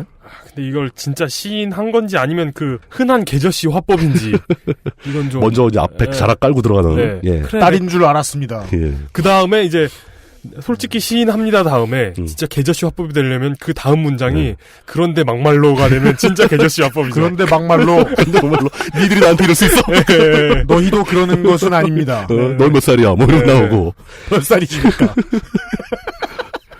그 비슷한 게 나옵니다 뒤에. 지금 그들 일부 몰지각한 학생들에게는 헌법도 없고 국회도 없고 정부도 없습니다. 그런데 막말로 지금 저놈들 저놈들은 나쁜 놈들이야. 네. 그러네 계저씨 화법이네. 진짜 네. 사과를 한 게 아니라. 법 위에 있고 법 테두리 밖에 있는 방자한 그들의 난동으로 빚어지는 걷잡을 수 없는 혼탁 속에서 과연 무엇을 생산하고 무엇을 건설해 나가겠습니까? 이런 거 자기가 이제 그 계엄령 선포한 게 옳은 일이다. 네. 뒤에는 뭐 그런 얘기 나옵니다.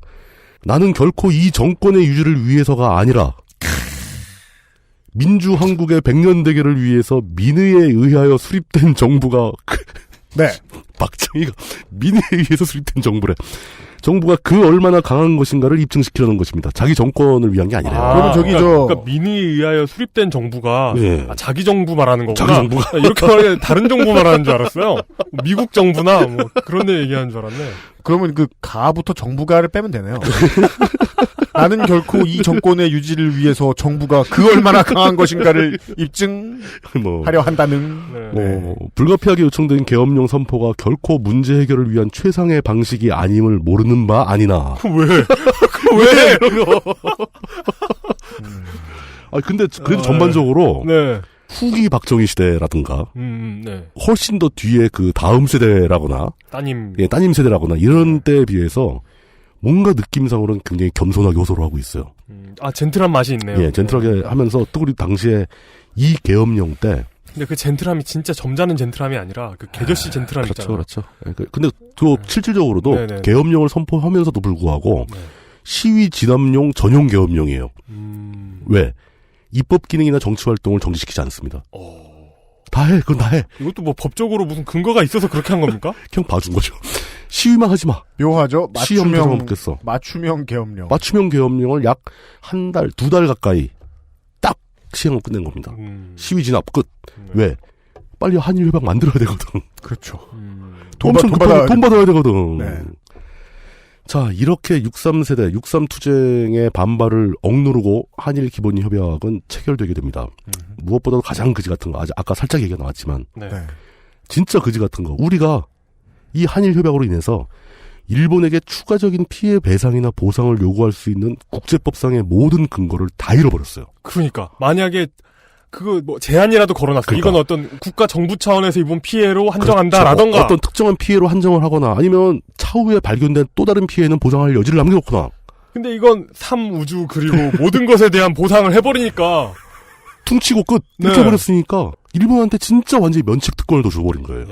진짜 이건 악질이다. 아유 짜증나. 아유.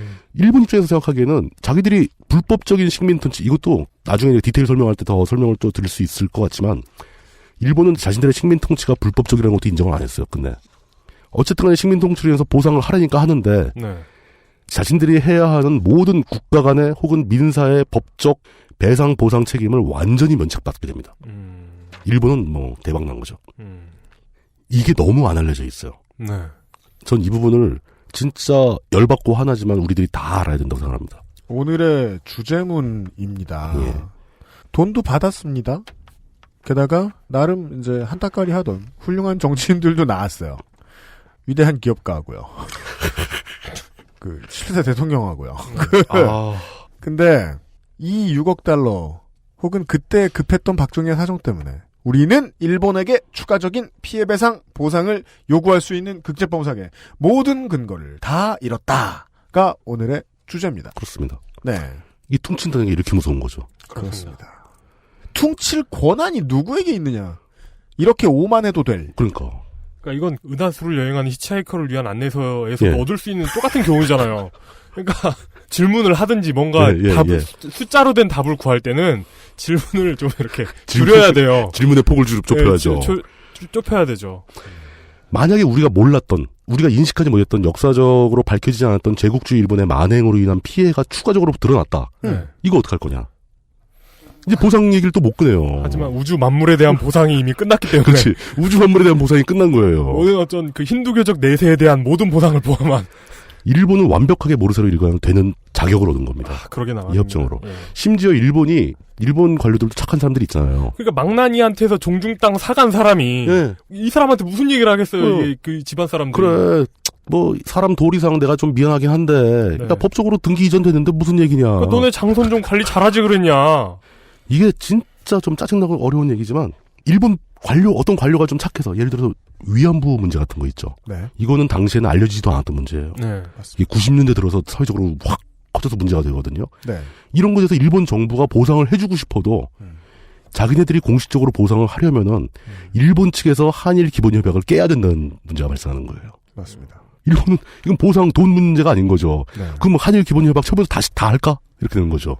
아주 나쁜 얘기고 뭐 상정한 사람들도 있는지 모르겠습니다만 그 후엔 미군을 상대로도 그냥 한국군을 상대로도 그러니까 죽어라 공창을 운영하던 한국 정부가 알았어도 모르는 척했죠. 그러니까요. 그렇죠.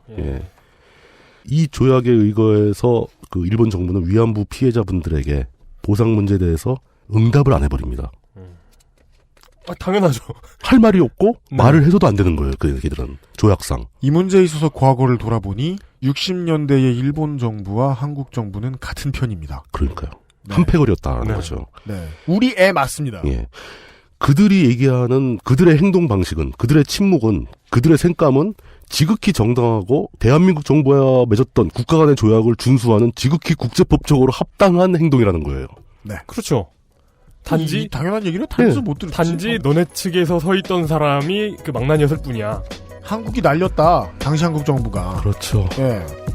좀 심하게 열이 받는 관계로 잠시 쉬었다 가면 어떡해요. 알겠습니다. 박정희 정부가 그 이후 수십 년 지금까지 지속되어 올 피해자들의 투쟁을 물거품으로 만들었다 정도까지 알려드렸어요. 맞습니다. 각 지역별 환타입니다. 지금 듣고 계신 방송은 히스테리 사건 파일 그것은 알기 싫다입니다. XSFM입니다.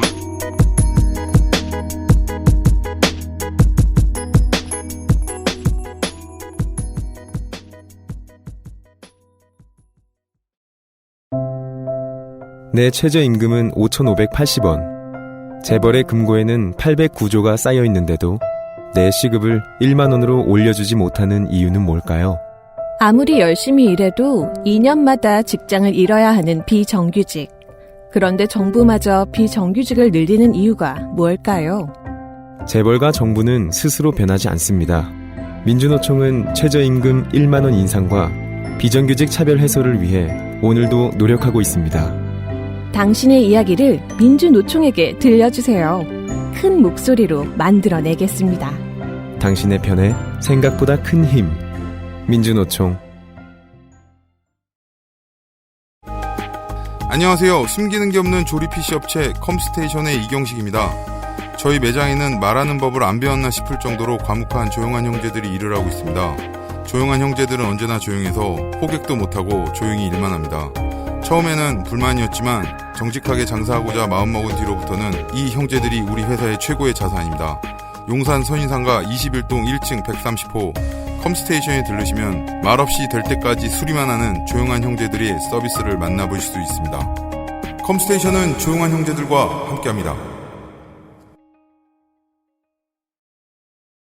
야, 너 혼자 다 먹냐? 말을 귓등으로 듣네. 아이, 나 이런. 좀 노건 간장게장. 부드럽고 고소한 게살, 짜지 않고 향긋한 간장, 매콤한 청양고추. 노건 간장게장. 엑세스몰에서 만나보세요. 돌아왔습니다. 사실 저는 이 한일관계 시리즈를 준비하면서 이 얘기를 가장 중점을 둬서 여러분들한테 설명을 하고 싶었던 거예요. 우리는 권리를 날렸다. 우리가 부정해도 부정할 수 없는. 우리가 지난 편에서 이승만이 했던 일에 대해서 거의 막 비웃으면서 웃음거리로 만들었지만 이승만은 최후에 뭔가를 할 수 있는 구석은 남겨뒀다. 그분이 남겨뒀다기보다는 미처 안 했다. 그러니까 무능한 덕에. 무능한 덕에. 종중 땅을 팔아먹을 수도 없을 만큼 무능했다. 박정희는 똘똘하게 팔아먹어버렸다. 네.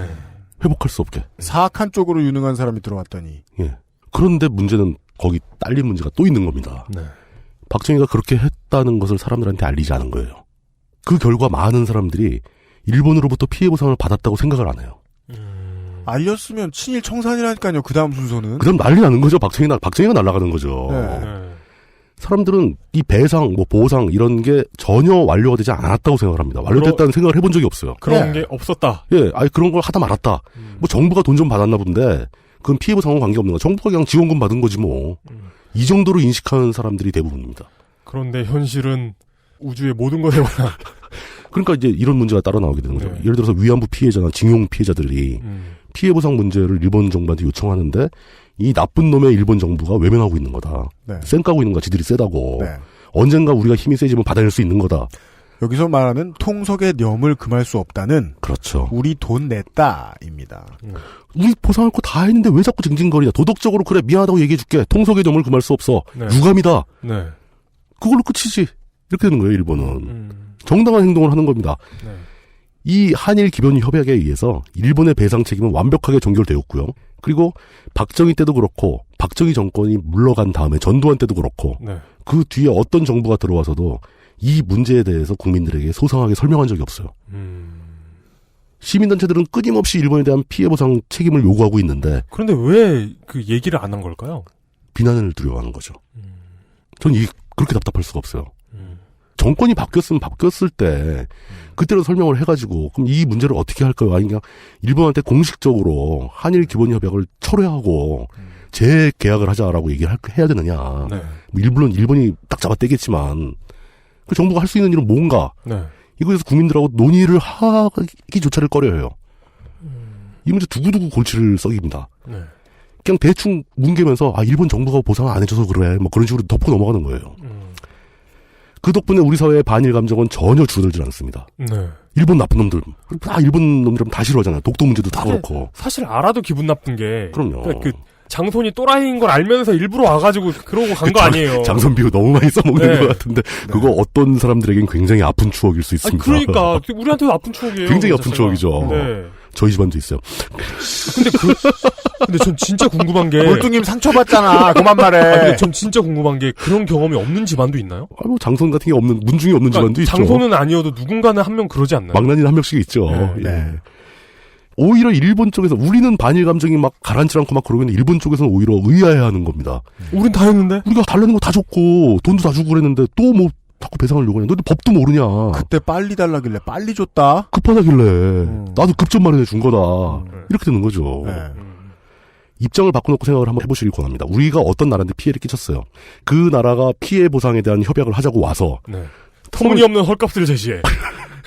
아이고 고맙네. 그러면서 네. 계약을 맺었어요. 뭐 터무니없는 헐값이었던 어떻게 나와요. 우리는 또 나름대로 큰 돈을 외환보유고의 상당 비율을 털어가지고 10년간 꼬박꼬박 지불했습니다. 단 한 푼의 오차도 없이. 그런데 나중에 또 다른 사람이 또 다른 얘기를 하는 거예요. 열받죠 이러면. 당신들 무슨 양아치냐. 왜 때만 되면 와서 돈 달라고 그러냐. 그럼 저쪽에 있는 사람들은 우리의 역사를 뒤져보다가 저쪽의 대표가 누군지 궁금해할 것도 없어요. 그냥 그럼요. 저쪽의 대표가 와서 했다니까. 그럼. 네. 그럼 박정희가 니들 대통령 아니었다는 얘기냐. 다 도장 찍은 건데. 그러니까 걔가 우리 애였던 게 뭐 우리가 부정선거했냐? 너네가 찍었지? 당신들이 뽑은 대통령인데. 물론 뭐 우리 군대가 말에 어피에는 큽니다. 우리 군대가 쿠데타했냐고. 그렇죠. 네. 쿠데타는 니들이 한 거 아니야. 이렇게 된 거죠. 네. 분명히 일본은 식민지배에 대한 개별 피해 이게 더 심각한 문제거든요. 국가 간 피해뿐 아니라 개별적인 피해자 각각이 입은 모든 피해에 대한 보상을 다 마무리한 겁니다. 그렇습니다. 자 그러면은 어이가 없잖아요. 분명히 국가 정부 박정희 정권은 일본으로부터 거액을 받아왔는데 네. 그 안에 개별적인 피해자들에 대한 보상액도 있다면서 근데 왜 피해자한테 돈 안 줬어? 우주 모든 것에 대한 보상인데. 보상을 다 했다. 그거 좋다. 네. 뭐 그래 더 이상 이제 요구할 수 없다는 거 알겠다. 내가 우주의 일부분이 아니라는 건 물리적으로 참 오묘한 질문이죠. 그러니까요. 네. 근데 화살이 일본 정부가 아니라 왜 외면하냐 하고 일본 정부에 항의하는 게 아니라 그럼 왜 대한민국 정부는 내가 피해를 받는데 나한테 보상을 안 했느냐. 개인적 개별적 피해를 왜 국가가 국민에게 보상하지 않았는가. 네. 이 질문이 나와야 되죠. 그러자 양아치 장소는 주머니를 홀딱 까보이며 이렇게 얘기합니다. 여기 있었고 저기 있었고 다 썼어요. 다 네가 아는 거야 그거. 그쪽 다 동의해서 했잖아. 지난번에 테이프 끊을 때 좋아하더만. 예. 네. 실제로 우리나라 정부는 식민 지배 기간 동안 피해를 받은 개인들에게 네. 보상을 해야 한다는 액수를 받아옵니다. 받아와서 개인들에게 보상을 하지 않습니다. 이게 굉장히 우호적인 통계에 의하면 네. 개인들에게 간 피해 보상 액수 중에 약 5% 정도를 집행했다고 되어 있는데 그 5%도 집행 방식에 문제가 있어서 도중에 대부분 샜다라는 게 일반적인 주장입니다. 그러니까 누가 어떻게 보상을 받았는지는 아무도 모른다. 밝혀지지 않았다. 네. 그러니까 정부는 자기들이 개인 피해자들에 대한 보상액까지 다 받아다 놓고 꿀꺽했으니까 네. 그 얘기를 더 할 수가 없는 거예요. 그렇습니다. 아까 그 후대 정권들은 왜 그 얘기를 안 했느냐. 그게 알려지는 순간 피해자들은 그럼 지금 정부 당신들이라도 돈을 내놔라. 이게 두려웠던 거죠. 그렇습니다. 그러니까 얘기를 못하는 거예요. 정부가 다 썼습니다. 다 썼습니다. 어디다 썼는지 포항제철 공장 만들었습니다. 소양댐 짓고 경부고속도로 만들었습니다. 네. 그겁니다. 예. 실제로 이게 진짜 아이러니한 게 이 협약 체결하는 과정에서 일본 정부가 이제 국가에 대한 보상금 말고 개인에 대한 피해 보상 항목이 있을 거 아닙니까? 나중에 거꾸로 만들었던 어쨌든 간에. 그래서 그 개인 피해자들에 대한 서류, 문서 자료가 일본에 우리한테 있지 않느냐. 네. 자기네가 뭐 징용했고 막 자료 다 있을 거 아닙니까? 그러니까 우리가 한국에 가서 개인 피해자들한테 직접 지불하겠다.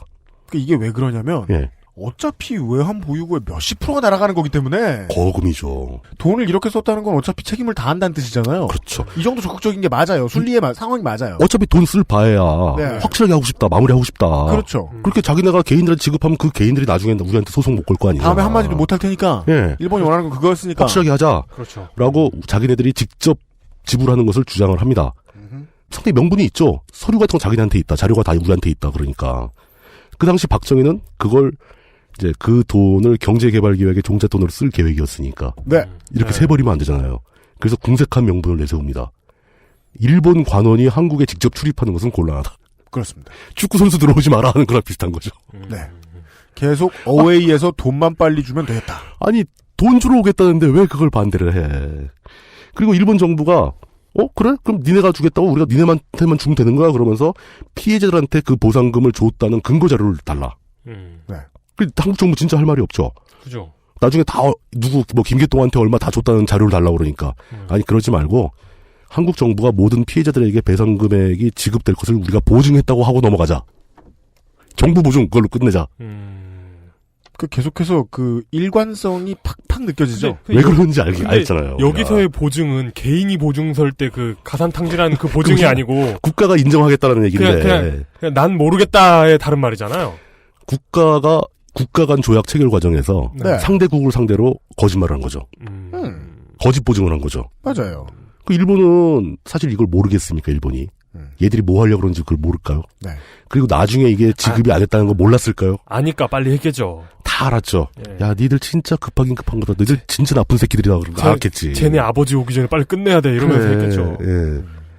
이런 상황이 돼버렸는데 그 이후에 일본 관료들이 일제에 의해서 피해를 겪은 피해 당사자들이 일본 정부에 가서 피해 보상을 요구하는 그런 공문을 제출하고 막 청원을 제출했을 때 네. 그 사람들을 바라보는 일본 관료들의 심정이 어땠을까요? 오래전에 이 상황을 알고 있었던 옛날 관료들은 그렇죠. 상황을 이해하고 있는 관료들은 한마디 했겠죠. 아휴. 100%지. 예. 이럴 줄 알았지. 예. 예. 당연히 이렇게 될 줄 알았지. 네, 그래서 네. 불쌍해했을 것 같아요. 어쩌다가 그런 정부를 만나서. 그렇습니다. 예. 저는 이 얘기 들을 때마다 진짜 내가 창피해서 막 손발이 오그라듭니다. 그러니까 외부에서 바라보는 시각을 전해드리는 게 중요할 것 같아요. 그렇죠. 억울한 식민 통치를 겨우겨우 끝내고 나와서 얻은 연속적으로 나온 정부라는 것들이 그러니까 그거에 대한 진짜 보상을 받으려는 생각이 있는 놈들이 아무도 없었다. 배를 납치하다 말고 현금만 가져갔다. 그러니까요. 갖다가 딴 데 쓴 거죠. 네. 타짜에 비슷한 장면이 나오죠. 그렇죠. 고니가 누나가 받아온 위자료를 들고 도박을 하고 튑니다. 예. 그렇죠. 홀랑 날리죠. 근데 그 상황에서 위자료를 더 달라고 하면 또 그것도 황당하죠. 말이 안 되는 거죠. 예. 네. 그렇습니다. 그 이후로 또 어떤 일이 또 생기냐면은 말씀드렸죠. 피해 보상액 받아가지고 포항제철 공장 지었다고. 네. 그 공장은 무럭무럭 잘 자라나서 포스코가 되었습니다. 그렇습니다. 위안부 관련 문제를 해결하기 위해서 노력하는 시민단체 분들이 네. 포스코에 찾아간 적이 있어요. 네. 당신들이 피해 보상액으로 회사가 이렇게 커졌으니 도의적으로라도 당신들이 보상을 좀 해야 되는 거 아니냐. 그렇죠. 그랬더니 포스코는 묵묵부답이죠. 그렇습니다. 포항 스틸러스와 우리가 왜 이렇게 되는 거죠. 철이 무슨 잘못을 했다고. 그리고 포항 시내 그 유흥가를 먹여 살리고 있습니다. 예, 우리는 한국 경제의 발전에서 이렇게 노력을 했는데 왜 네. 이렇게 된 거죠. 피해 보상 금액으로 포철이 만들어진 것도 맞고 그 포철이 자라나서 포스코라는 거대 기업이 된 거 맞습니다. 그러나 그들에게 보상을 요구하는 것은 도덕적으로 온당한 주장일지 모르지만 법적으로는 아무런 근거가 없죠. 그리고 나중에 민영화도 됐어요. 그러니까요. 이제 정부 것도 아니야 이젠. 네. 그래서 결국 이제 이 단체분들이 소송까지 걸죠. 법정이라고 뭐 특별하게 해줄 수 있는 게 없어요. 법적 근거가 하나도 없으니까. 왜냐면 다 없앴으니까 없죠. 법적 근거를. 네. 맞아요. 근거 다 없앴는데 뭐. 열심히 그 우주 모든 것에 대한 그 퉁쳐버렸는데. 보상을 끝내버렸는데 뭘 어떻게 했어요. 그나마 담당 판사가 안타까웠는지 한마디를 합니다. 도의적으로 포스코가 좀 도움을 주는 게 맞지 않겠느냐라는 문장을 써놓습니다. 네. 최대한 성의를 보였네요. 예, 그 의견 한 줄 적는 거로 끝났죠. 자, 이런 문제, 많은 문제 중에서 이제 한일 기본협약의 가장 큰 문제는 사실 계속 말씀드리지만 결과적으로 줄 돈 총액을 정해놓고 항목을 맞췄다는 겁니다. 네. 식민지배 시대의 피해를 어떤 기준이건 간에 기준을 선정해서 그 기준에 맞춰서 피해 액수를 산정하고 산정한 피해 액수의 몇 프로를 보상할 거냐 이걸 논의를 해야 되는데 결론부터 내놓고 거꾸로 맞춘 거죠. 그러다 보니까 우리가 식민지 시절에 일본으로부터 무슨 피해를 당했는지에 대한 자료가 하나도 없어요. 그렇게 돼버렸습니다. 예. 즉 일본이 원해서 없어진 게 아니라 아니에요. 일본은 우리 보고 만들어 오라고 한 겁니다. 그 당시에 차관 포함 6억 불이 필요했던 한국의 누군가가 없애고 싶었다는 뜻입니다. 그 몇몇 멤버들이 그걸 만들 생각도 없었던 거예요. 생각도 없었다고 표현하시면 안 되죠. 아, 예. 안 그럴 생각이 있던 거예요. 안 그럴 생각이 너무 강했어. 네. 그러면 안 되는 이유가 너무 강했어. 네. 그 더글라스 애덤스의 작품이 하고 유사한 생각이 자꾸 드는 게 거기에서도 사람들이 42라는 답을 가지고 질문을 찾잖아요. 그렇죠. 뭔가 바뀐 그 42. 네. 아직 계속 은하수. 히치하이커. 그거예요, 그거. 42. 네. 우리가 할 일을 전혀 안 하고 있는 와중에 일본은 톡톡하게 챙겨왔죠. 모든 것에 대한 면책. 그렇습니다. 우주 만물에 대한 면책권을 가져가 버렸습니다. 네. 거기다가 맨 마지막으로 충분히 열들 받으셨을 텐데 한 가지만 더 말씀을 드리자면은 이 한일 기본 협약이 완성되어가는 시점에서 박정희는 뒷돈을 받습니다. 네. 진짜요? CIA 보고서 때문에 이제 공개된 사안인데 네. 한일 협약 체결의 대가로 일본의 기업에서 6,600만 달러를 받아다가 공화당 운영비로 씁니다. 그렇습니다. 거봐, 이거 그거잖아요, 진짜. 뭐요? 그 집 망나니 아들. 네네네네네. 꼬셔낸 거잖아요, 지금. 땅 산 놈이 너무 좋아서. 네, 야, 너 이거 용돈 써. 그러면서 더 찔러준 거야. 네, 그렇습니다. 이렇게 쿨거래 감사. 진짜. 택포요. 야, 그래, 너 참 앞으로 열심히 살아라. 그래, 불쌍하다. 뭐 이런 얘기도 해주면서. 진짜 타짜에서 돈 다 잃은 고니한테 2만원 찔러 넣어주는 그거죠. 개평 주는 거지. 마인드죠, 예. 그 밖에도 뭐 이런 창피한 이야기들 말고도 한일 기본협약의 내용에 사실은 많은 사람들이 이 생각을 한 거죠. 이걸 어떻게 고칠 수 있느냐. 네. 이걸 어떻게 뒤집을 수 있느냐. 하지만 우주 만물에 관한 조약이 이미 맺어졌는데 모든 조약은 허점이 있기 마련이죠. 네. 그러니까 그 각각 부문별 디테일에 관해서 논란이 다수 존재합니다. 그런 논란들의 디테일에 대해서는 이제 다음 시간에 한 번 더 설명을 드리기로 하고요. 네. 그 다음에 우리가 또 놓쳐서는 안 되는 더 중요한 부속이 있었죠. 뭡니까? 한일 어업협정. 어업협정입니다. 한일 기본협약은 돈 문제였고. 네. 그 이승만 라인과 관련된 겁니까? 어업협정은 영토 문제입니다. 네. 네. 오늘날의 독도 문제가 왜 이 모양으로 망가졌는가? 그렇습니다. 어쩌다 독도는. 네. 이거 어쩌다 한국은하고 라임을 준 건데. 그러실 거예요, 지금. 그래서 저만 아는 입장에서 매우 부끄럽고. 민망하죠. 그렇습니다. 네. 이 한일 기본협약과 한일 어업협정의 당시 분위기를 이해하신다면은 오늘날 진행되고 있는 독도 문제에 대해서 조금은 더 새로운 관점을 가지게 되실 것 같습니다. 네. 그 이야기는 다음 시간을 미루고 오늘은 여기까지 마무리를 하겠습니다. 그렇습니다. 그 다음 시간이라는 건 내년이겠네요. 그렇죠. 되네요. 내년이죠, 뭐. 네. 예. 너무 결론을 빨리 나가, 제가, 스타일상. 국뽕 잘못 맞았다가요. 그렇죠. 네. 국뽕 잘못 맞았다가, 집문서 날아가는 줄 모르는 수가 있습니다. 네. 그건 모든 게 다 그렇죠. 뭐, 종교 잘못 믿어도 집문서 날아가고. 그러니까, 이게 얼마나 좋은 조어예요. 참, 집문서는. 뽕이야, 뽕! 참, 집문서는 잘 날아갑니다. 집문서 없어진 지가 언젠데. 네. 그 집문서를 이렇게 비닐봉지 같은 데 쓰나봐요. 네. 바람만 불어도 날아갈 수 있게. 뱃살에 붙여서 연을 만들어서. 네. 그니까 말입니다. 연은 누가 잡으면 당겨지긴 하지. 그렇죠. 이거는 날아갔다. 민족주의에 천착해서는 이 논리를 이해를 못해요. 우리가 지금까지 말씀드린 모든 어려운 얘기 아무것도 없었어요. 저는 최대한 상식적이고 쉽게 설명을 한 겁니다. 네. 예. 일기 군부는 돈이 너무 급했어요. 안달이 난 거죠. 돈이 너무 급했고 예. 내가 일본 저들 중에 하나였다는 걸 들키지 않고 일을 처리해야 했고 그럼요. 국민들에게 돈이 넘어가게 해서는 안 됐어요. 다 잡아서 써야 되고. 그래서 일본도 인정하려고 하는 일본의 범죄를 영원히 덮어줬어요. 우주 만물에 대한 조약을 맺으면서. 어떻게 보면 일본이 부러워. 그리고 국가의 맞아 진짜 부러워. 일본이 부러워요. 진짜 이 협정 맺은 일본 관료들이 부러워요. 예. 정말 탁월한 식민지 통치자예요. 그러니까요. 예. 몇 수는 앞서 있던 사람들인 거죠. 갖고 논 거지 뭐 사실. 네. 저는 박정희가 영민했다는 사실은 죽어도 부정 못하겠습니다. 이제. 이승만에 비해서는 훨씬. 그러니까 다만 그 영민함이 자신의 욕심에 필요 이상으로 매몰되었을 때 그렇죠. 나올 수 있는 결과가 이 삑사리가 1도 꺾이면 50년 뒤에는 저 멀리 가 있다는 거죠. 어떻게 돌아가야 할지도 모를 정도로. 그것이 성착취의 피해 할머니들의 고통이 되고. 그럼요. 그 문제를 해결 불가하게 만든 사건입니다, 이게.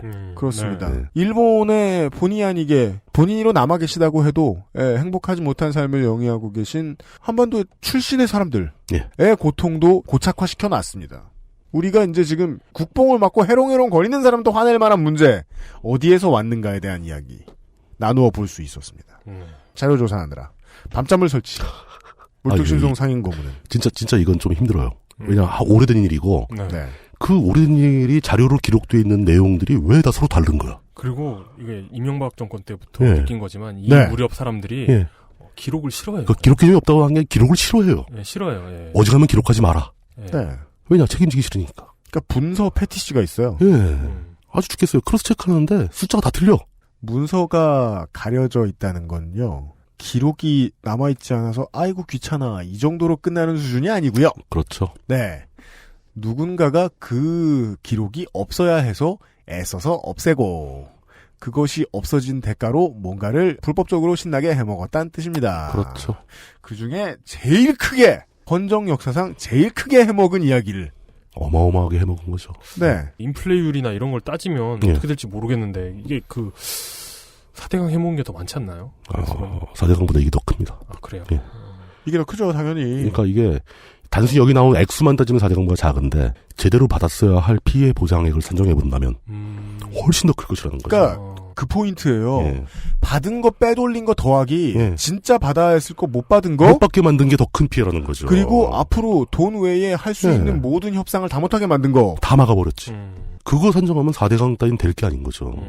아 그리고 돈으로 해도 어차피 이게 이기는 게요.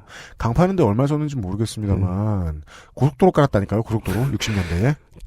그리고 이 돈이 똑같은 액수, 뭐 환율 따지고 인플레 계산한다 하더라도 당시의 한국과 현재 한국과는 다르잖아요. 그렇죠. 22조쯤은 한국 예산에서 충분히 낼 수 있는 돈이라는 거죠. 네. 당시에 이 돈은 한국 경제의 규모에 비하면 진짜 어마어마한 돈이었던 겁니다. 네. 그런 얘기였습니다. 네. 오늘날의 동남아시아 이야기 하시면서, 그러니까 독재로 인한 저개발에 신음하고 있는 곳들이 좀 있지요. 있죠. 네. 후폭풍을 아직까지도 감당해야 하는 곳들이 많이 있고요. 왜냐하면 독재에 의한 후폭풍의 가장 무서운 부분은 독재에 부역했던 사람들이 또 당선되는 거거든요. 그렇게 따지면 뭐 우리도 고생하고 있습니다만. 독재가 안 끝나는 거죠. 네. 제일 큰 처벌은. 그때 차관 다 땡겨오고 돈 다 땡겨오고 해가지고 국민들이 뭐 이런 표현 쓰기 좋아하겠죠. 흥청망청 쓰고서 국가는 발전을 못했다. 이러는 전형적인 원래는 있어서는 안 되는 단어. 개발 독재의 옹호에도 이 이야기를 얼마든지 갖다 붙일 수 있거든요. 그럼요. 그러니까 그 IMF 무렵에 또 그랬고 IMF 이전에도 그랬고 그 일본 되게 좋아하시던 선생님들이 한국 애들은 왜 조금 잘 살게 되니까 흥청망청 해가지고 이렇게 됐다라고 하는데 저희 부모님은 한 번도 흥청망청 살아본 적이 없거든요. 흥청망청 누가 살았는데? 그러니까요. 없어요, 그런 사람. 흥청망청 누가 살았는가? 저는 이 와중에 이제 여기쯤에서 국뽕을 투입할 수 있어요. 그걸 왜 투입을 해?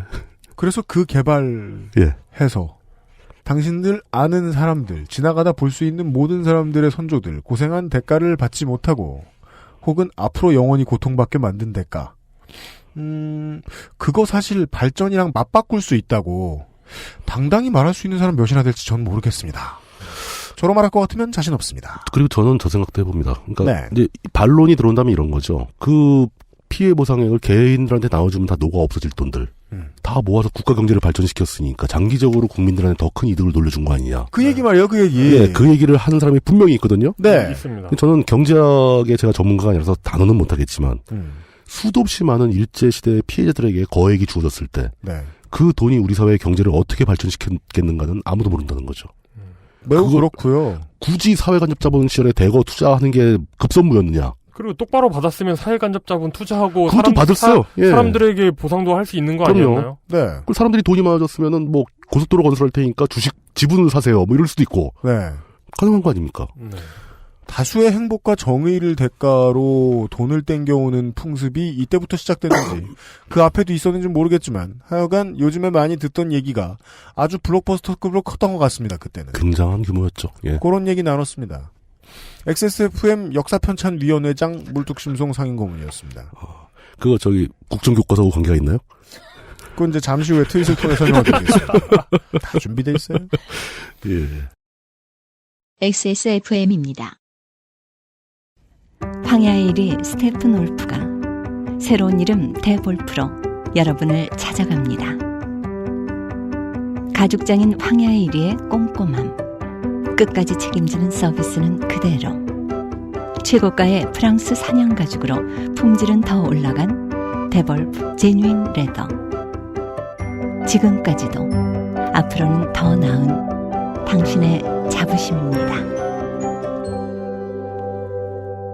Devolf Genuine Leather.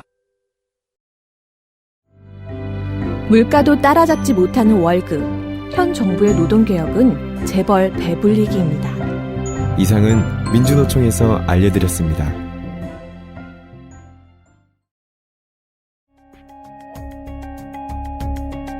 컴스테이션은 조용한 형제들과 함께합니다.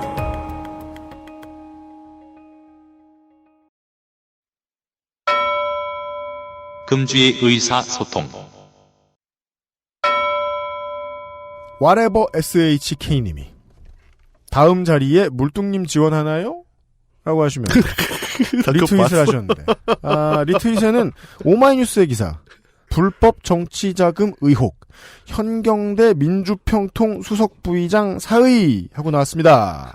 수석부의장 정도면 어떤 위치인가요? 여기 민주평통에서. 민주평통은 대통령 기구이기 때문에 네. 의장이 대통령이에요. 넘버원이 부의장인가 그러니까. 예. 민주평통의 수석부의장이라는 직책보다 여기에서는 현경대라는 이름이 조금 더 설득력이 좋습니다. 그렇죠. 예를 들어 이제 63세대를 대표하는 스타 중에 한 명이었던 김동룡 의원을 이야기하면서 5선 의원이었죠. 그리고 그게 서초에 들어갔다고 해서 여당인 게 폄하될 것도 아니라는 말씀도 살짝 드렸고요. 물론 그렇죠. 전에. 그런데 이 현경대라는 이름 들어본 적도 없으셨을 텐데 5선입니다. 이 사람도. 그리고 마치 제주도형 후보의 화석 같은 인물이죠. 그렇죠. 모식종이라고 하죠, 이런 거. 모식종. 예. 무소속 민정당, 무소속 신한국당, 한나라당. 훌륭하다. 이렇게 5선을 한 사람입니다. 대단하다. 그 다음에 낙선 하는데 한나라당, 무소속, 새누리당 이렇게 들어갔습니다. 즉 가고 싶은 곳은 있었으나 무소속이 될 때마다 다른 당이 안 받아줬다는 쯤으로 보시면 되겠습니다. 이런 표현하면 안 되는데 오죽하면 안 받아줬을까 싶네요. 이 험지 출마. 그러니까 역사란 이제 그 태진아의 원리다. 네, 맞아요. 비포 태진아와 애프터 태진아로 구분되죠. 네, 현경대 때문에 물뚱님이 갑자기 뜰지 않아요. 네. 그게 지금 민주평통이라서 그런 얘기 하시는 거죠, 그분이. 청취자 여러분, 최근까지 활동하고 있는 민주평통 소속 사람 중에 제일 유명한 분이세요? 물뚱님이? 네, 이건 자신 있게 말할 수도 있어요. 진짜 그렇겠는데? 인지도는 내가 제일 높을 것 같은데? 그렇게 말씀하시니까 또 좀 반대하고 싶어요. 근데 또 그 과거를 감추고 있는 사람들도 있을 수 있죠. 그렇죠. 그럼요. 과거를 감추고 있는 사람이 있으니까. 키키엔 지지님이. 유럽 내 아랍인들이 많은 이유를 유럽 사회의 문제, 한때 열강이었던 나라들의 문제로 보고 싶지는 않아 하는 듯합니다. 우리나라 사람들이 말이죠. 그들이 건너가게 된 이유를 얘기해줘도 돌아오는 답은 언제나 이슬람 사람들이 일부 다처제의 전통으로 그저 아이를 많이 낳아. 요럴 때 쓰는 말이죠. 흥청망청 아이만 낳아. 그쵸. 아이를 흥청망청 낳고 있어 아이를 말이야. 낳을 때 어떻게 흥청망청을 해. 아이고. 일단 애를 안 낳았어. 이런 문제를 일으키는 거라고 합니다. 무슬림에게는 정치적으로 진보를 자처하는 한국 사람들도 보수적인 태도가 당연하다는 듯 이야기합니다. 시리아 난민을 대하는 태도 역시 같습니다. 네. 이분은 그 미야자키 하야오의 마녀배달 부키키를 재미있게 보신 분 같네요. 그렇겠네요. 근데 제가 드리고 싶은 말씀은 일부 다처제라고 해서 인구 증가율이 빨라진다는 거는 통계적으로 문제가 있는 주장이죠. 왜냐, 여성의 숫자는 동일하거든요. 조금만 생각해 주십시오. 네. 네. 여성의 숫자가 늘어나는 것도 아니잖아요. 근데 이런 차이가 있으려면, 그러니까 일부 다처제인 사회와 일부 다처제가 아닌 사회에서 유의미한 어떤 인구 증가율의 차이가 있으려면 이 두 나라가 전쟁을 했거나 해가지고 남성 인구가 확 줄어 있어야 돼요. 그것도 맞아요. 그것도 있죠. 네. 그리고 제일 확실한 건 여성 1인당 출산율 통계를 내보면 됩니다. 그렇죠. 여성 한 명당 애를 많이 낳느냐 적게 낳느냐 그걸로 좌우되는 거지. 통계를 어떻게 그러니까 통계 기준이 무엇이 되느냐의 포인트인데 한국은 1가구당 출산 명수로 이야기할 수 있잖아요. 그렇죠. 교수님이 말씀하신 대로 네. 여성 1명당 출산수로 확인하죠. 여성 1명 출산수 확인하면 명확하게 나오는데 그렇죠. 일부 다처제라고 출산율이 높다는 것은 말이 안 되는 얘기죠. 이건 그런 제도보다는 그러니까 여성의 교육률이라고 해야 되나요? 그러니까 기본적인 교육을 받는 비율에 좌우되는 경우가 많더라고요. 그것도 있죠. 또 반대로 조선시대 같이 축첩제가 허용되던 시대에서 그 시대 출산율이 높았냐? 절대 아니거든요. 왜냐? 첩들은 아이를 잘 안 낳습니다. 왜냐하면이 아니지. 기본적으로는 일부 일처제죠, 사실. 사실상 일부 일처였던 거예요. 일부 일처 다첩제죠. 그렇죠. 그런 너무 터무니없는 주장을 하는 건 곤란하다. 뭐 이슬람이 일부 다처라고 출산율이 높다는 말은 진짜는 돈 되게 많아야 되는 걸로 알고 있는데 일부 다처 하려면. 그러니까 그게 그 타자화의 일부인데요. 그렇죠, 그거예요. 저 사람들이 타자로 그러니까 나랑 죽어도 끝까지 상관없을 사람으로 보이기 때문에. 그러니까 일부 다처자라고 애가 많을 것이다? 가축으로 생각하는 거예요. 그러니까요. 나와 완전히 다른 놈이고 그놈들은 일부 다처라는 이상한 풍습이 있어.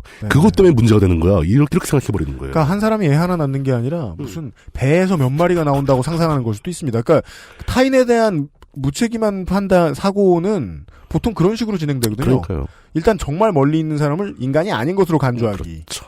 네. 그 사람이 나와 똑같이 숨쉬고 살아있는 인간이라는 생각을 좀 해야 된다. 그 타자화가 사람을 편하게 해요. 마음 편하죠. 안 선생님의 말씀처럼.